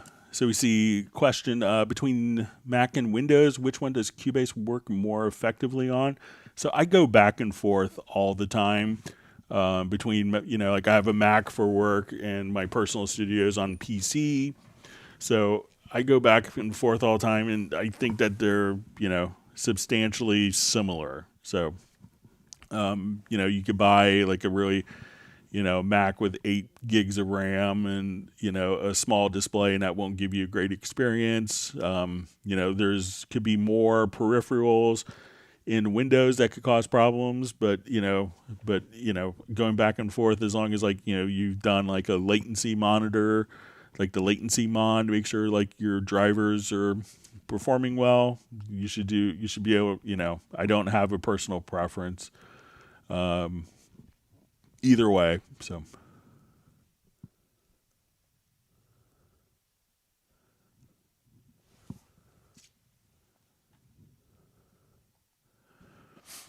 All right, so we just see question, how to convert, I guess it's VST tracks to audio tracks. All right, so let's say I'll just go to a different project here.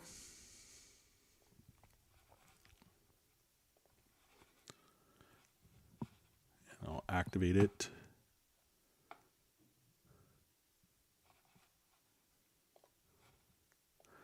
Okay, so there's a number of ways. So let's say if I have MIDI parts here, let me double click and we'll just play this.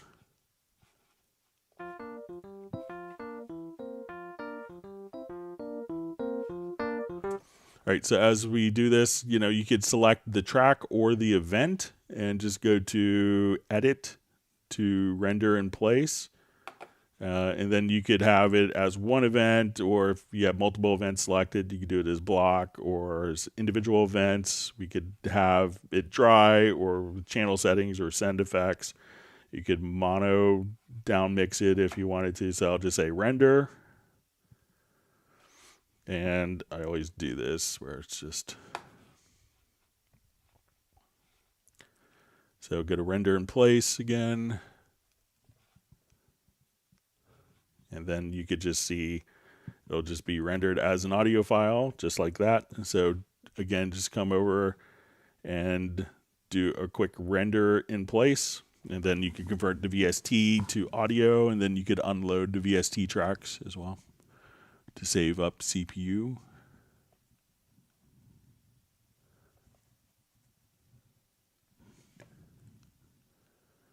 All right, so we have a question from Val Lee. Says, with the UR22, see if I go to Livecast, I can't record the mix attached on input 1. Also in voice chat, is there something wrong? So I always just kind of,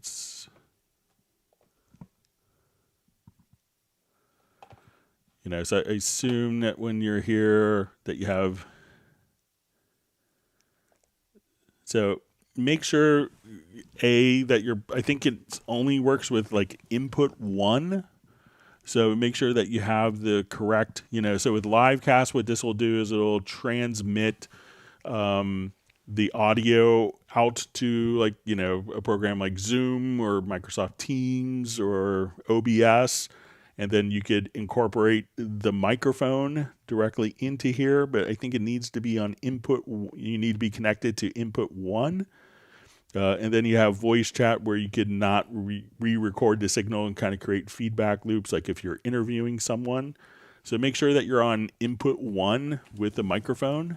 I think that's what okay, it says you're attached on input 1.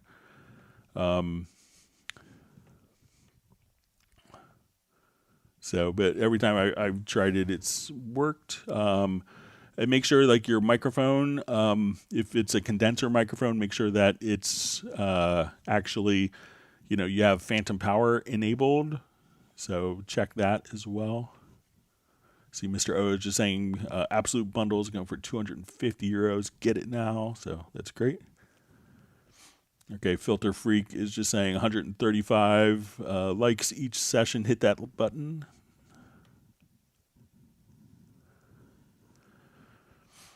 All right, so we see Greg. Thanks for the question. What kind of system configurations would you recommend to use Cubase without dragging? So I think if you're doing, it really depends on what type of work you're doing. If you're a composer with lots of different instruments, having 64 gigs of RAM. If you're doing a lot of orchestral stuff, could really help. 128 gigs. I know composers have 512 gigs of RAM just so they could have as much active at one point. If you're just doing 30 tracks of audio, memory isn't as critical. So any of the contemporary, if you're going Intel, check out i9s. If you're going the latest Ryzen series from AMD, or the M1 M2 processors on Mac. Excuse me, let me clear my throat.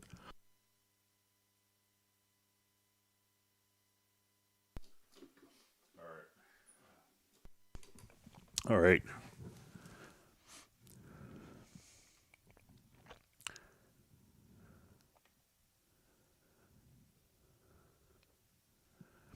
All right.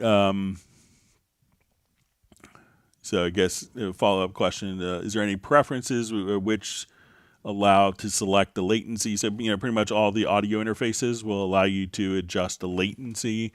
So some interfaces you have to do it outside of Cubase, which is silly. But most of them you could just go to the control panel, and then you could set your buffer size directly there.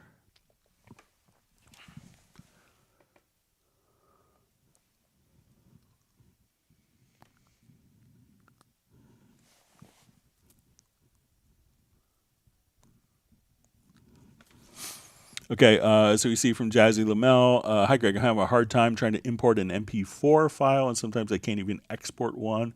Can you show me how to do this? So, when dealing, realize that video files are, the great thing about standards is like the running joke. The great things about standards is there's so many of them. But, video files can be different in that when you actually, you need to have codecs, you have containers and codecs. So there could be like, thousands of different codecs. So let's just say, so you want to make sure that you have the right container and the right codec combination. So, and there's kind of an article.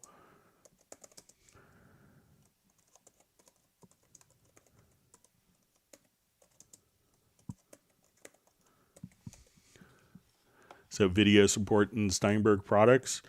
And this is a little chart that will kind of show you which codecs and which container types will work. So, just because it's an MP4, there could be 12,000 different MP4 file variations. So you want to make sure it's going to be an H.263 or H.264 for the codec on that. So, and there's a number of freeware utilities to convert to and from different codecs. It's pretty typical. So.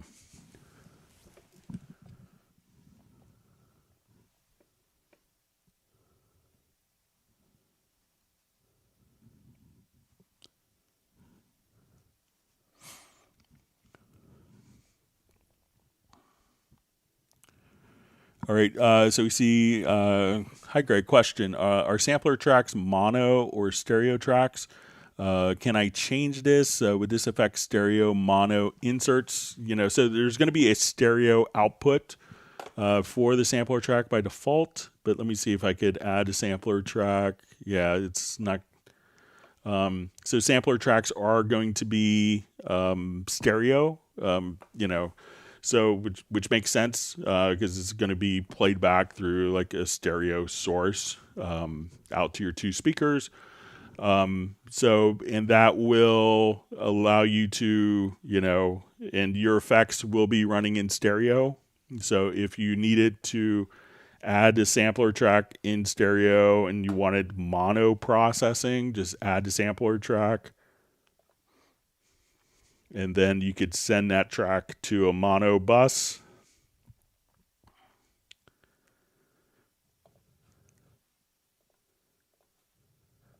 And then you could place the inserts on the mono group track.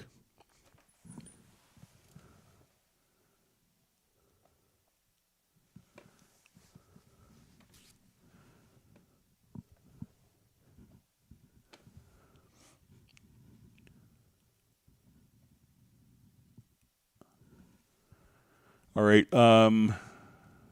Okay, so we have a question. Hi there. I have a question about scoring a film in Cubase. How can I impose two video cues to be on the downbeat while letting Cubase take care of the tempo track between the cues? Okay, so let's say I have a video track.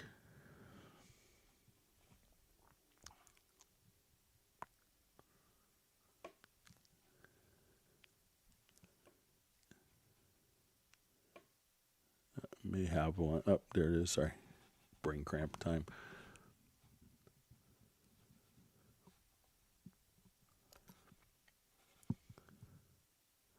All right. So really all you have to do is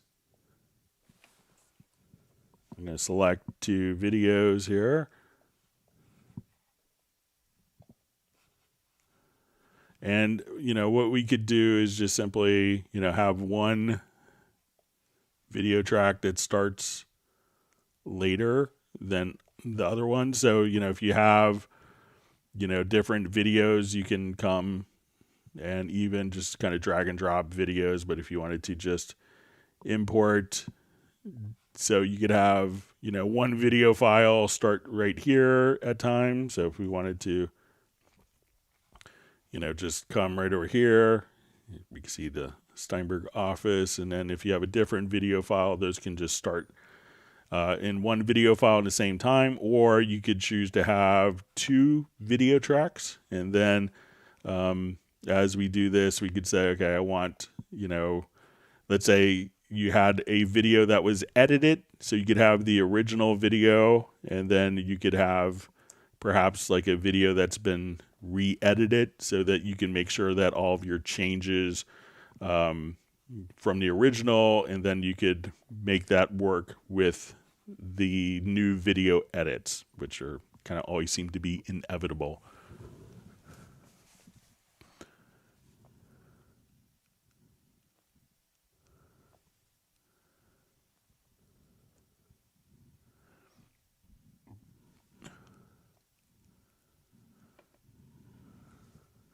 All right, so we have a question.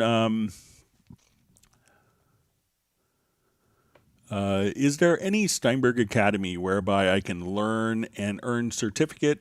So, Steinberg, there isn't like a certification process. There are different, you could look at the Steinberg certified trainers, but, I think that the certification, I think it seems nice, but I'm not sure, it's like you either kind of know the software or you don't, whether you're certified or not. So I don't even think I'm a certified trainer for Steinberg. I should probably apply. But there isn't like an official like 101 course. It's kind of been worked on, and, but I'm not sure what the status is of it.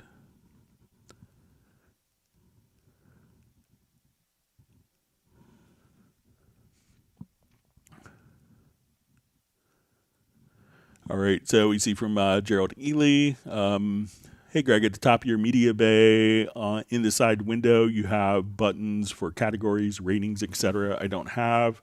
So let's come over here to media bay. So say when I go to loops, and so I think if we come here, let's see if we, so click on this button here, and that's a show attributes folder. So try just clicking there, Gerald.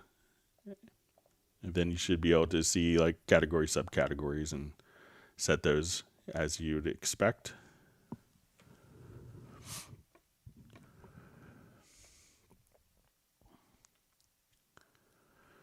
Okay, so we have a question. Suppose I've imported an entire audio track to use it like a reference to build my own track, and you must adapt to a specific tempo. How can I do that? All right, so let's take a look.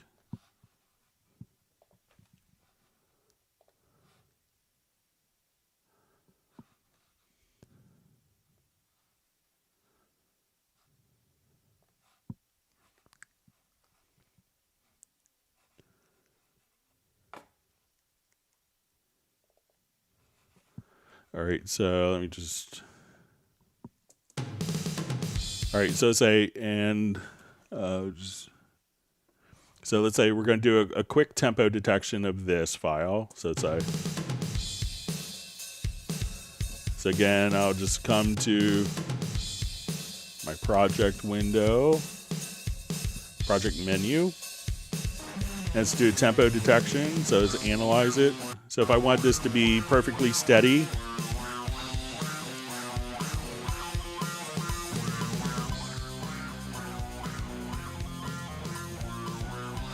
all right, so what we did is we figured out kind of what the tempo is of the particular audio file. Now, what we want to do is to apply these tempo changes as metadata, like the tempo information, into the audio file at the specific locations. So to do this, we'll go to Audio, to Advanced, and Set Definition from Tempo. So I'll just say, and we can do this and store it at the project level, or write the actual metadata into the audio files so we don't have to do it again. But I'll say, okay, let's come here and let's just look at roughly our tempo. Let's say it's like 114 to 120-ish. So now we have that information. So I'm just going to come here. I'm going to disable the tempo track. And let's say I want this to be 116. So now it's going to play back perfectly steady at 116 beats a minute. And everywhere that it was speeding up and slowing down is now perfectly steady.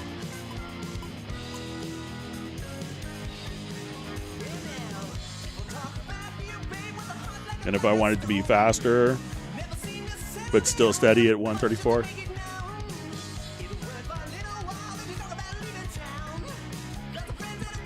Or slower.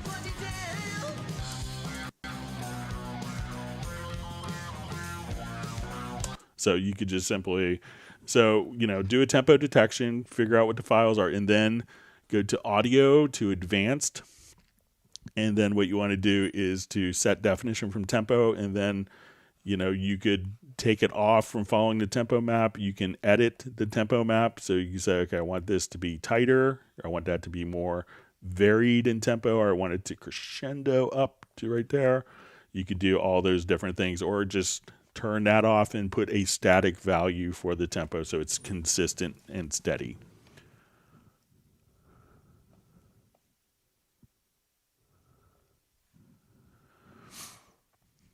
All right, so I just see, Greg, lastly, how can I link Cubase to broadcast on OBS? So I use OBS for the live streams. And what I do for my system is I have one audio interface for Cubase, and then my microphone and the audio output for my Cubase interface goes into a Yamaha mixer, and the Yamaha mixer at that point actually transmits. That's what I use for OBS. So that way, if I need to cough, I could switch sample rates, and I don't have to worry about all other stuff because I have to juggle enough balls in the air to make, to read through all the comments and do everything. So that's how I have. So I have kind of two interfaces. One's for the stream and one is for Cubase, and that works really well. Some people use Voice Meter, and there's other utilities on Mac OS as well. But you could get a inexpensive audio interface and just use that, and that's always worked great.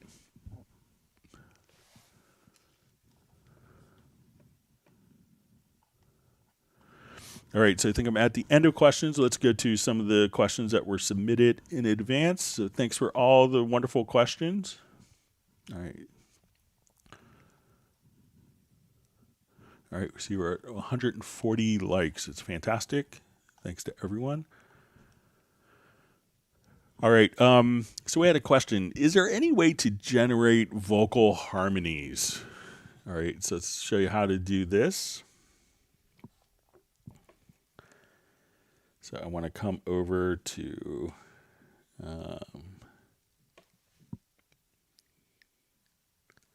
see if I have it in my list.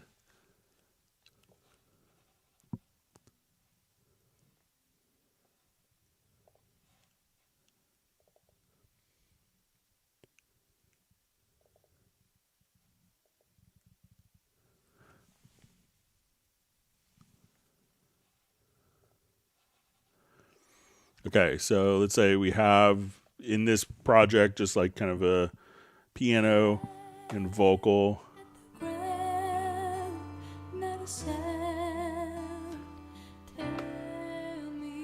Okay, so I'm going to select just the piano part here.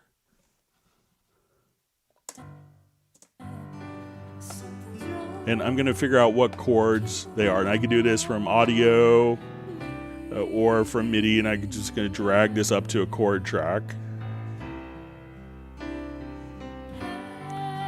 So we now determine kind of what chords are in the project.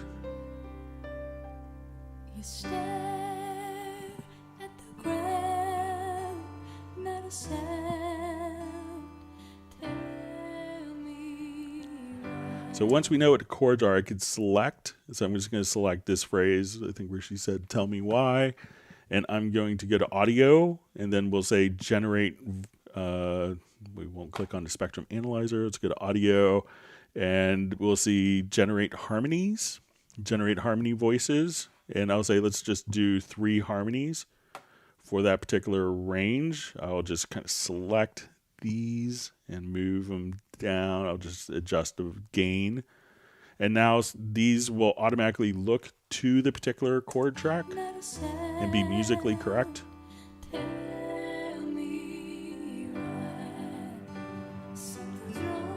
And if I wanted to select kind of all of these events, we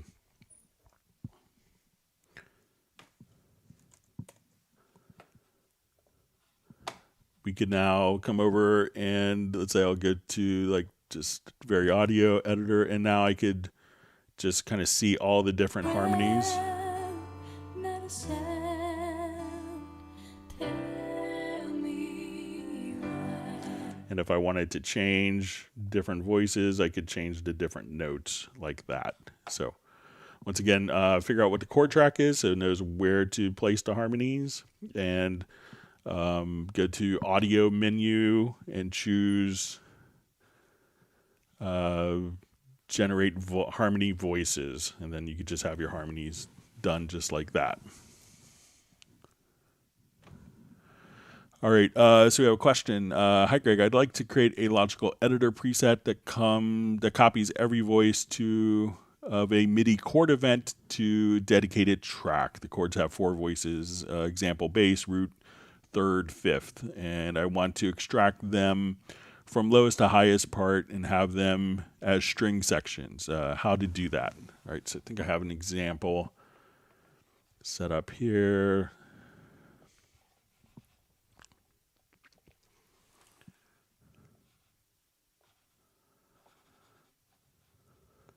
Okay, so say I have just kind of typical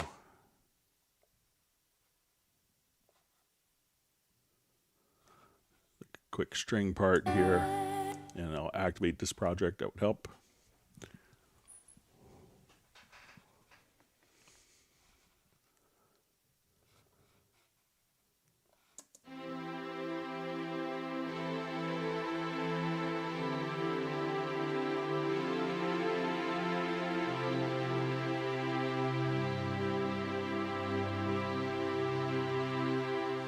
Okay, so I just made a logical editor preset. So, and what we could do with this is, let me just go, I'm going to select the MIDI event, and let's get to the logical editor, and I think I was clever enough to save it as a preset.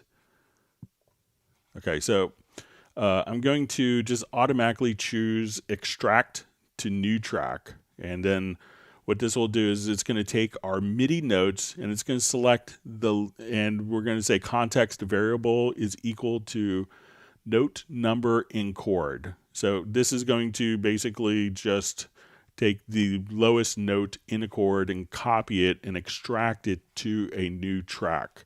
So if I wanted to split this, this 4-part voice to different tracks, all you'd have to do is I could hit apply. And then what that'll do is it's going to take this and automatically we see that my lowest voice changed. Now this part is still selected, so I could just hit apply again, hit apply. And now I could have all of the different tracks just automatically split out to different tracks just like that. So once again, try to just come over, set it to extract to track as the function, and then we want to go to type is equal to note, context variable is equal to note, number and chord, and choose 0, and that will take the lowest note, and then do it again, it will take the lowest note of the chord, and then you could just do that 3 times, and that will split a 4-part voice part into independent tracks.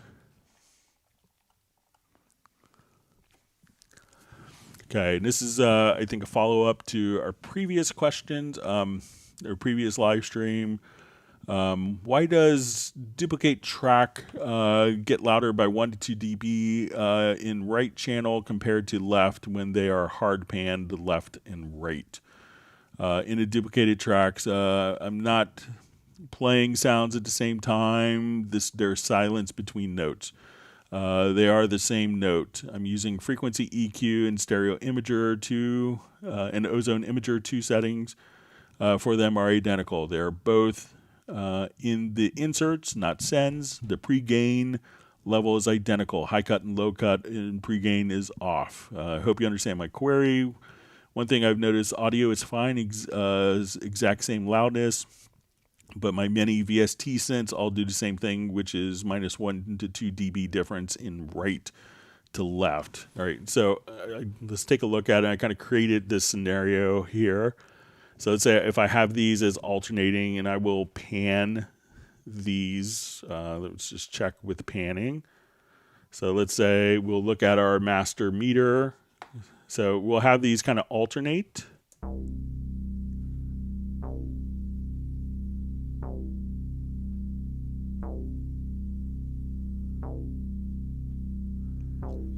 So we do this, the meters look very similar to me.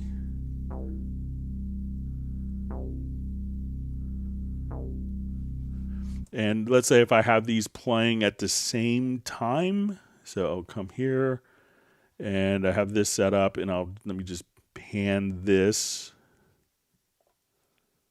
I'll pan these hard left and hard right.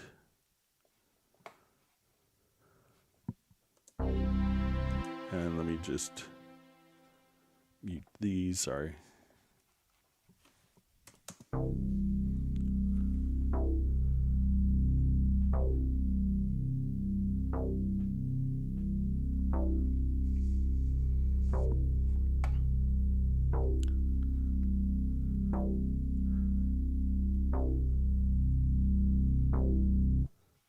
So let's come over here. You can see that they kind of look the same. Now, something that might affect this, one is the actual instrument sound and what instrument sounds are going on. But if you go to Shift S and go to you'll see stereo pan law. So let's see if we set this to equal power, if that makes a difference, because it kind of looks like it's how I would expect it. So let's say if we do this.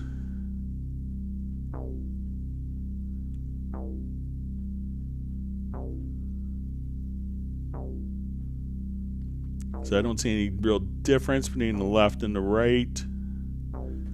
And as I come here, as we play them the same pan at the same time, and there's some oscillation in the synthesizer sound itself. But like when you see the peak, you can see that it's identical. So it seems like everything is kind of functioning, but let me know if you have the same exact experience with all different instruments, and try just like a very basic sine wave or square wave or triangle wave, and see if that has very similar characteristics, or if it's maybe one particular instrument that's causing that for you.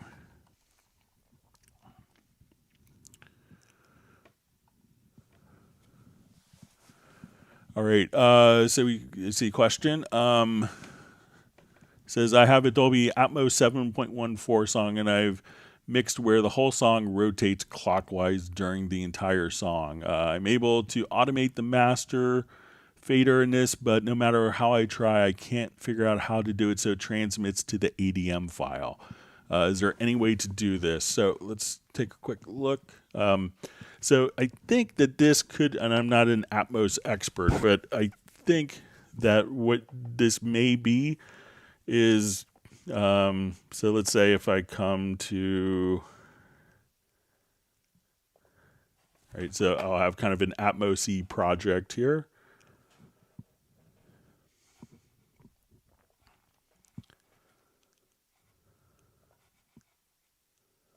All right, and if you have headphones on, you may have,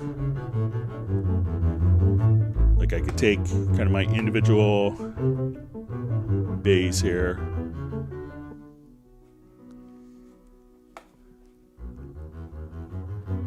So if I wanted to take, this particular bass and move it around the room, we could do that. All right, now, what often happens is, now if you're doing kind of the whole mix, so let's say if you're doing it from, so I'm not sure if you're doing it from the renderer, if you're doing it from here and kind of rotating.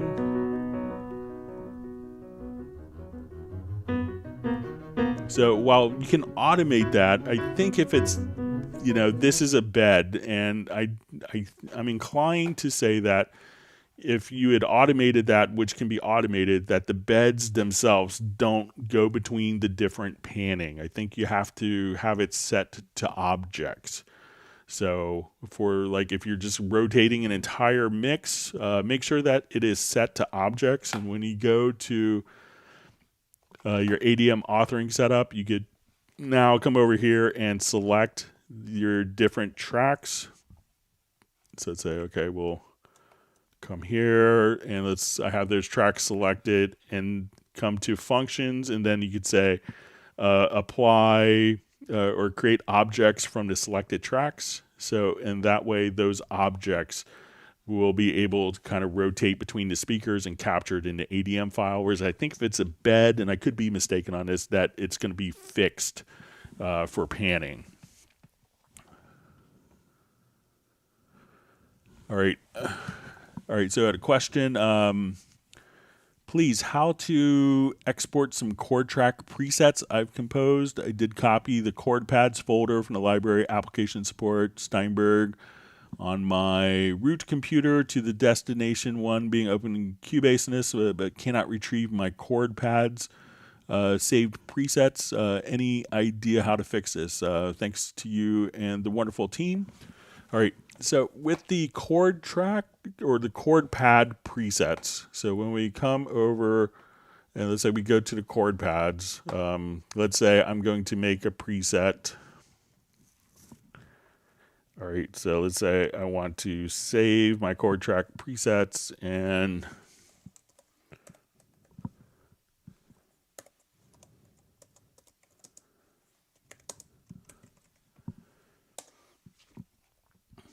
all right, so as you mentioned, if you go on the Mac platform, which it sounds like you're on,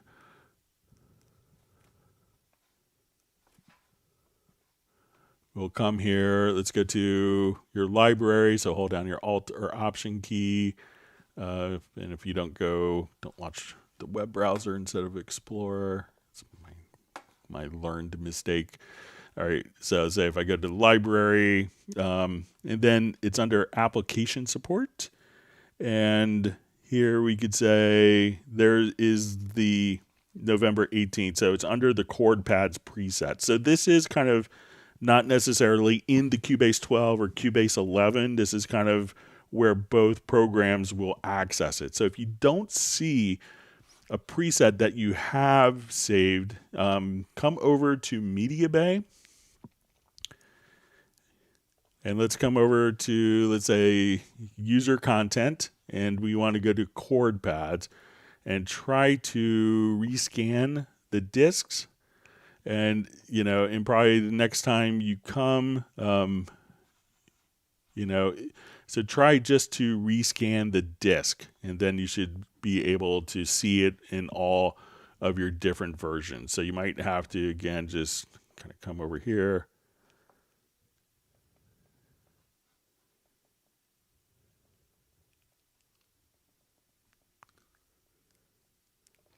But you should see it under the chord pads there. So try that.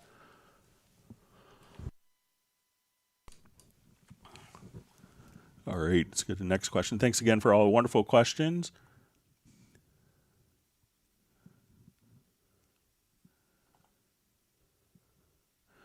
All right, so we just had, I saw an email, it was kind of addressed to Jazz Dude and myself. It says the current price of cross-grade to Nuendo is a good idea or not necessary if you have Cubase. So I would say that Nuendo is an incredible solution if you need those particular functions. So if you need to be doing, multi-bed Dolby Atmos, if you need to import ADM files, if you're doing game audio production and interacting with Wise, game audio middleware, if you're doing more, ADR functions, and Nuendo will also have some additional sound design capabilities, some plugins that are really pretty slick for that. For music production, I think Cubase is, more than capable enough. We've had, I think the last 4 or 5 Oscar winner composers have done everything in Cubase, so it probably works for them. It'll probably work for us. But if you need like those specific tools for ADR, for reconforming, for, game audio integration, sound design, then Nuendo is a great solution. All right, let me jump back to our chat. So thanks for all the great questions.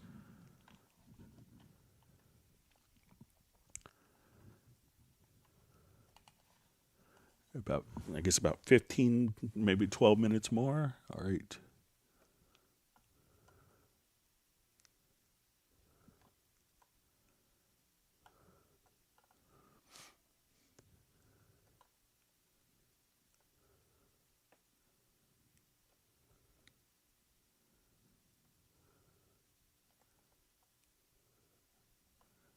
All right, so looks like we have 144 likes. It's great.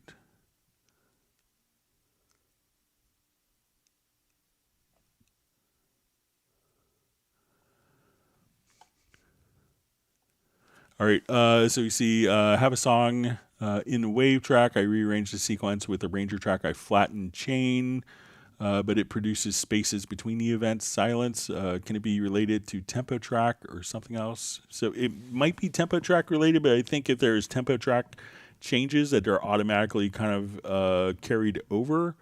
But if you have like a screenshot, or if you want to email a link to a project, I'd be happy to kind of take a look at it. And you can send that to Club Cubase at Steinberg.de. All right, so we have a question. Is there a possibility to set MIDI clock out offset? So generally, as we send synchronization out, the MIDI clock is in sync. Now, I know a lot of devices don't necessarily sync properly to MIDI clock, and there needs to be offsets, but it's really, as we send the MIDI clock out, the timing is correct, but some devices, and it's really kind of more on the side of the device if there needs to be an offset or the MIDI interface. So there isn't a way to do offsets for MIDI clock because it's really kind of out of the realm, because we don't know what the offsets could be, and we're sending it out right. So so sometimes it's hard to get the developers to have something send something out of sync as a philosophical point. See Zounds by Timo just saying, I just want to thank you, Greg, for answering all my questions, past and future. Thanks. You're welcome. And thanks for being a part of the live stream. And I hope it's helpful to people.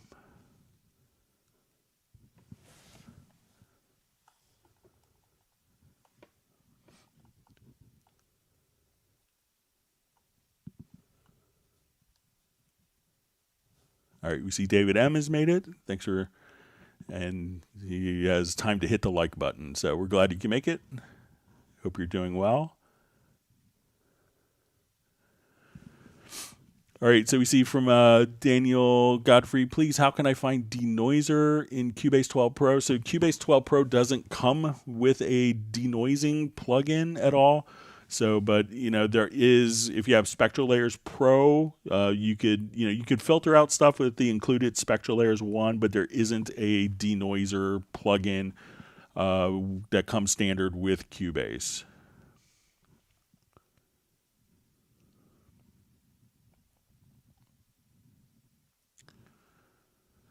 All right, so we see question. Hi, Greg. I purchased Cubase 11 and 12, and I'm trying to use Spectral Layer 7. It's asking for an activation license. How can I get this working? Cheers. If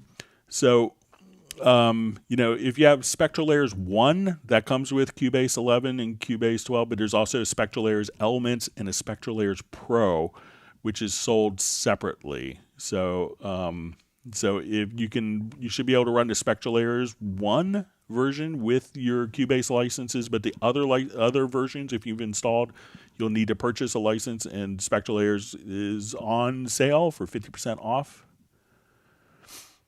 All right, so we see a question. So does Nuendo include everything Cubase does and more? So I'd say 99.9%. I think the one thing that's not included that's in Cubase, and it's pretty minor, is the VST Transit online collaboration.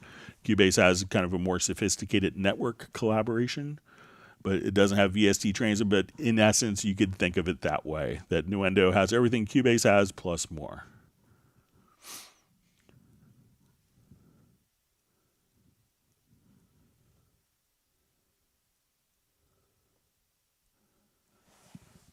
All right, so we see, hello, how to import tracks in a template. So if we start, let's say, with a template here. So let's say, I'll just see what this template is.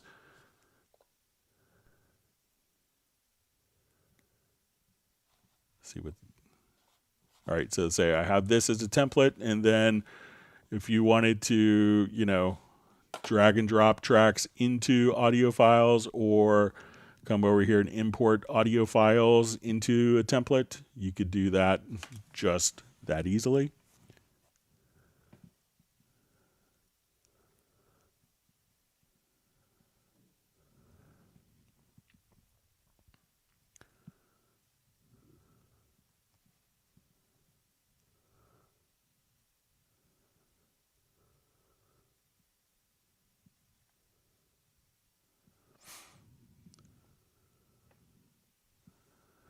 Okay, so we see Eric D just says, I have a project with group stem pre-master. How import I one tracks in project?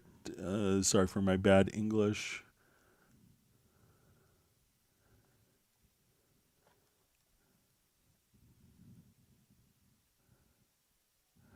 All right, so if you wanted to, I'm not sure if this is like exporting files that are going to different groups. So let's say if I have added group channels to this, and let's say I have additional group channels.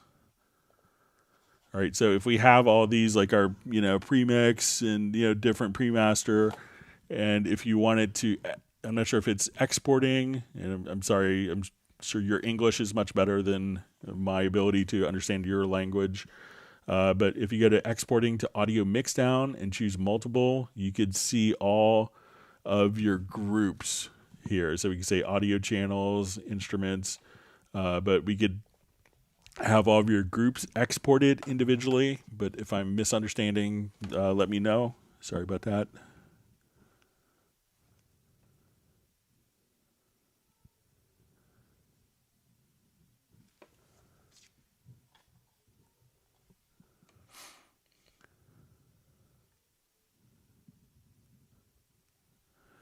All right, so we have Benny just saying, question, can you show us how to use spectral layers to remove noise using version 9? All right, so let's take a quick look. And this is in, I think, spectral layers Elements and Pro.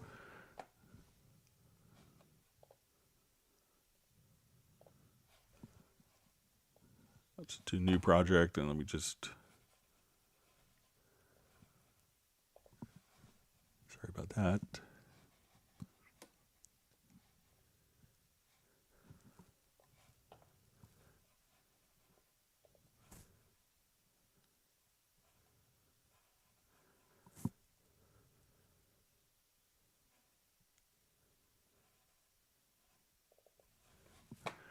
Okay, so let's say we have an audio file here that has hiss. I think it's Mahler second, I think. So what I could do is I'm going to select this, and let's go to spectral layers.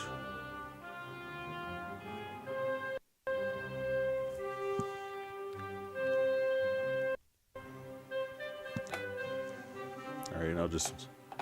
So let's say at this point, like I just want to find the noise. So I will just do this kind of grossly macro, just kind of show the concept. So let's say,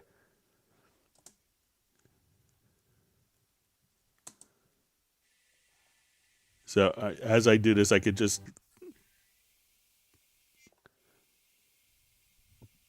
so say that's our noise floor. So I'll go to process, and we'll come over here to noise removal. So I'm going to register that noise. And then really all I had to do is under process, we'll go to noise reduction. And then as we just kind of play it back. We could just take this selection off. And then you could just simply have the particular file just kind of play back and filter out that particular noise. So you could take kind of like a noise sample and be able to do the processing right there. All right, let's see if we have time for one more quick question.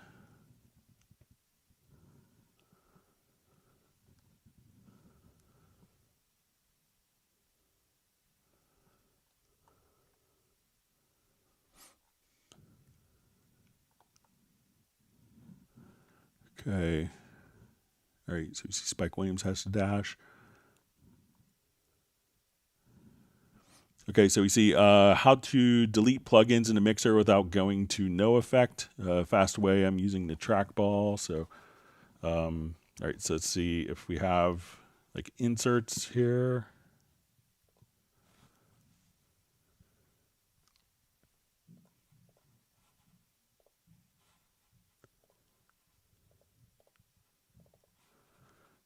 All right, so one easy way is if you just grab, let's say you have your inserts here on, let's say if I select